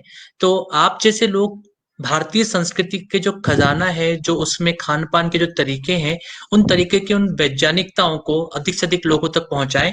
हम लोग भी उसका माध्यम बनने को तैयार हैं, मेरा मानना है कि जितने भी लोग दर्शक यहाँ पर जुड़े हुए हैं, वे सब भी ये चाहते होंगे कि हमारे आने वाली पीढ़ियों का भविष्य थोड़ा बेहतर हो। हम जैसे रोग की ज़िंदगी जी रहे हैं, वैसे रोग की ज़िंदगी हमारे आने वाले बच्चे कम से कम ना जिएँ। वे बेहतर तरीके से अपने जीवन को गुजर-बसर कर सकें। इसके लिए हम सभी को एक प्रकार से ये कह सकते हैं कि मार्गदर्शक की भूमिका भी कह सकते हैं, और चाहे तो हम ये भी कह सकते हैं कि हम मार्गदर्शक ना बन सकें, तो कम से कम उस पथ के पथिक तो बन जाएँ। तो इसलिए आप जैसी मार्गदर्शक होंगी, तो हम पथिक बनने को तैयार हैं, उस पथ पर चलने को तैयार हैं, उस पथ पर आगे बढ़ने को तैयार हैं। और इस तरीके से यदि एक साथ हम आगे बढ़ेंगे, तो डॉक्टरों की भाषाएँ भी बदल जाएँगी। मैं देख रहा हूँ कि इस कोरोना के इस काल के अंदर जो एम्स हैं या बड़े-बड़े जो एलोपैथी के डॉक्टर्स हैं, उनकी भाषाएँ भी बदली हैं। वे जहाँ पर कहा जाता था कि एलोपैथी के डॉक्टर्स जो हैं, वे आयुर्वेद की दवाओं की बात नहीं कर सकते। एलोपैथी के डॉक्टर्स जो हैं, वे पुराने आयुर्वेद के जो काढ़ा है या फिर जो भी औषधियाँ हैं, उनकी बात नहीं करेंगे, वे उन्हें प्रेस्क्राइब नहीं करेंगे। ये एक तरह का बैन की सिचुएशन थी कुछ साल पहले तक की, जहाँ तक बात कही जाती है कि यदि आप एलोपैथी के डॉक्टर हैं, तो केवल और केवल आप बात एलोपैथी की ही करेंगे, दूसरी पैथी की नहीं करेंगे। आज हम कई वीडियोज़ देखते हैं, बड़े-बड़े डॉक्टर्स के, जो कि बहुत बड़े-बड़े हॉस्पिटल्स में कार्यरत हैं, और वे आयुर्वेद की बात करते हैं, भारतीय प्राचीन तरीकों की बात करते हैं, भारतीय प्राचीन जो जो भी औषधियाँ थी, उन औषधियों की बात करते हैं, और वो बताते हैं कि किस प्रकार से आज के इस कोविड के काल में भी वे उपयोगी हो सकती हैं। तो निश्चित रूप से भाषाएँ तो बदली हैं, उन भाषाओं को थोड़ा और बदलने की आवश्यकता है, और इसके लिए आप मार्गदर्शक के रूप में रहें, हम पथिक के रूप में रहेंगे, और हम सब मिलकर के आगे बढ़ते चले जाएँगे। आपका बहुत-बहुत आभार एवं धन्यवाद। और मैम, कुछ क्योंकि अभी ये खत्म नहीं हुआ है, सभी दर्शकों को मैं बता दूं कि ये श्रृंखला कहीं खत्म नहीं होने वाली है। भारतीय संस्कृति में जो आहार और विहार है, इसके बारे में बहुत सारे वीडियोस आते रहेंगे, और आप सब जो सुनने वाले दर्शक हैं, इसमें आप सभी एक महत्वपूर्ण भूमिका निभा सकते हैं कि आप हमें विषय बता सकते हैं कि कौन से ऐसे बिंदु हो सकते हैं, कौन से ऐसे विषय हो सकते हैं, जो विषय जिन विषयों के बारे में आप जानने के इच्छुक हैं। और साथ ही आप सबसे एक निवेदन और रहेगा कि ये वीडियोस यूट्यूब चैनल पर भी उपलब्ध रहेंगे। जैसे आज का जो ये वीडियो है, ये कल यूट्यूब चैनल पर भी आ जाएगा। तो जो संस्कृतायनम के यूट्यूब चैनल में एक प्लेलिस्ट बनाई गई है, भारतीय आहार विहार का सांस्कृतिक और वैज्ञानिक विश्लेषण। आप उस प्लेलिस्ट को और उसके वीडियोस को अधिक से अधिक शेयर कर सकते हैं, अधिक से अधिक लोगों तक पहुंचा सकते हैं, और यह भी एक बहुत बड़ा एक प्रकार से कदम होगा, जिसके माध्यम से वो जो पथिक की बात कर रहे हैं, वो पथ पर चलने वालों की बात कर रहे हैं, उसकी संख्या में अभिवृद्धि हो सकती है। तो यदि हम चाहते हैं कि आने वाले समय में डॉक्टर्स हमें सही गाइड करें, सही परामर्श दें, तो उसके लिए बहुत आवश्यक है कि हम सब जो रोगी बनकर के उनके पास जाने वाले हैं, पहले से ही कुछ सीख करके उनके पास जाएं, जिससे कि जब वे हमसे कुछ बंद करने को कहें, तो हम उनसे ये पूछ सकें कि क्या बंद करना है, A1 मिल्क बंद करना है या A2 मिल्क बंद करना है, संकर गायों से बना हुआ घी बंद करना है या देशी गाय के घी को बंद करना है, तिल के तेल को बंद करना है या सफोला या राइस ब्रान को बंद करना है। तो यह हम स्पष्ट रूप से उनसे पूछ सकें, और जब भी हमें कुछ बताएं, तो उनसे हम यह भी जान सकें कि आप इसका वैज्ञानिक विश्लेषण करके बताएं कि यह तो तिल में इस प्रकार से है, और यहाँ पर सफोला में इस प्रकार से है। तो ये कुछ बातें हैं जो कि हम सीख जाएंगे, तो हमारे आने वाले जीवन के लिए यह बहुत ही महत्वपूर्ण होता चला जाएगा। तो रश्मि मैम, आपका बहुत बहुत आभार, बहुत बहुत धन्यवाद आज के इस व्याख्यान के लिए। और अंत में यदि आप कुछ कहना चाहते हैं, तो आप कह सकते हैं, और उसके बाद में इसको हम समापन करेंगे। नहीं, बस आभार आप सभी का, आप जुड़े और आपने सुना इसे, इतने लंबे-लंबे ये चर्चाएँ रही और उसमें भी आप लोग सब बहुत धैर्यपूर्वक उसमें बने रहे, इसके लिए आपका बहुत-बहुत आभार। आप सभी का बहुत-बहुत धन्यवाद एवं आभार। और कल्याण मंत्र के साथ में हम इसे समाप्त करने जा रहे हैं। ओम सर्वे सर्वे भवन्तु भवन्तु सुखिनः, सुखिनः, सर्वे सर्वे सन्तु सन्तु निरामयाः, निरामयाः, सर्वे सर्वे भद्राणि भद्राणि पश्यन्तु, पश्यन्तु, मा मा कश्चित् कश्चित् दुःखभाग् दुःखभाग् भवेत्। भवेत्। ॐ ॐ शान्तिः शान्ति शान्तिः शान्तिः शान्तिः। शान्तिः। सर्वेभ्यः नमो नमः। नमो नमः। शुभम भवतु। पुनर्मिलामः। हम सब फिर से मुलाकात करते हैं। आप सबका बहुत बहुत आभार एवं धन्यवाद। और डॉक्टर रश्मि शर्मा मैम, आपका भी विशेष धन्यवाद। और साथ ही संस्कृतायनम के मंच से जुड़े हुए सभी साथियों का, सदस्यों का बहुत बहुत आभार एवं धन्यवाद।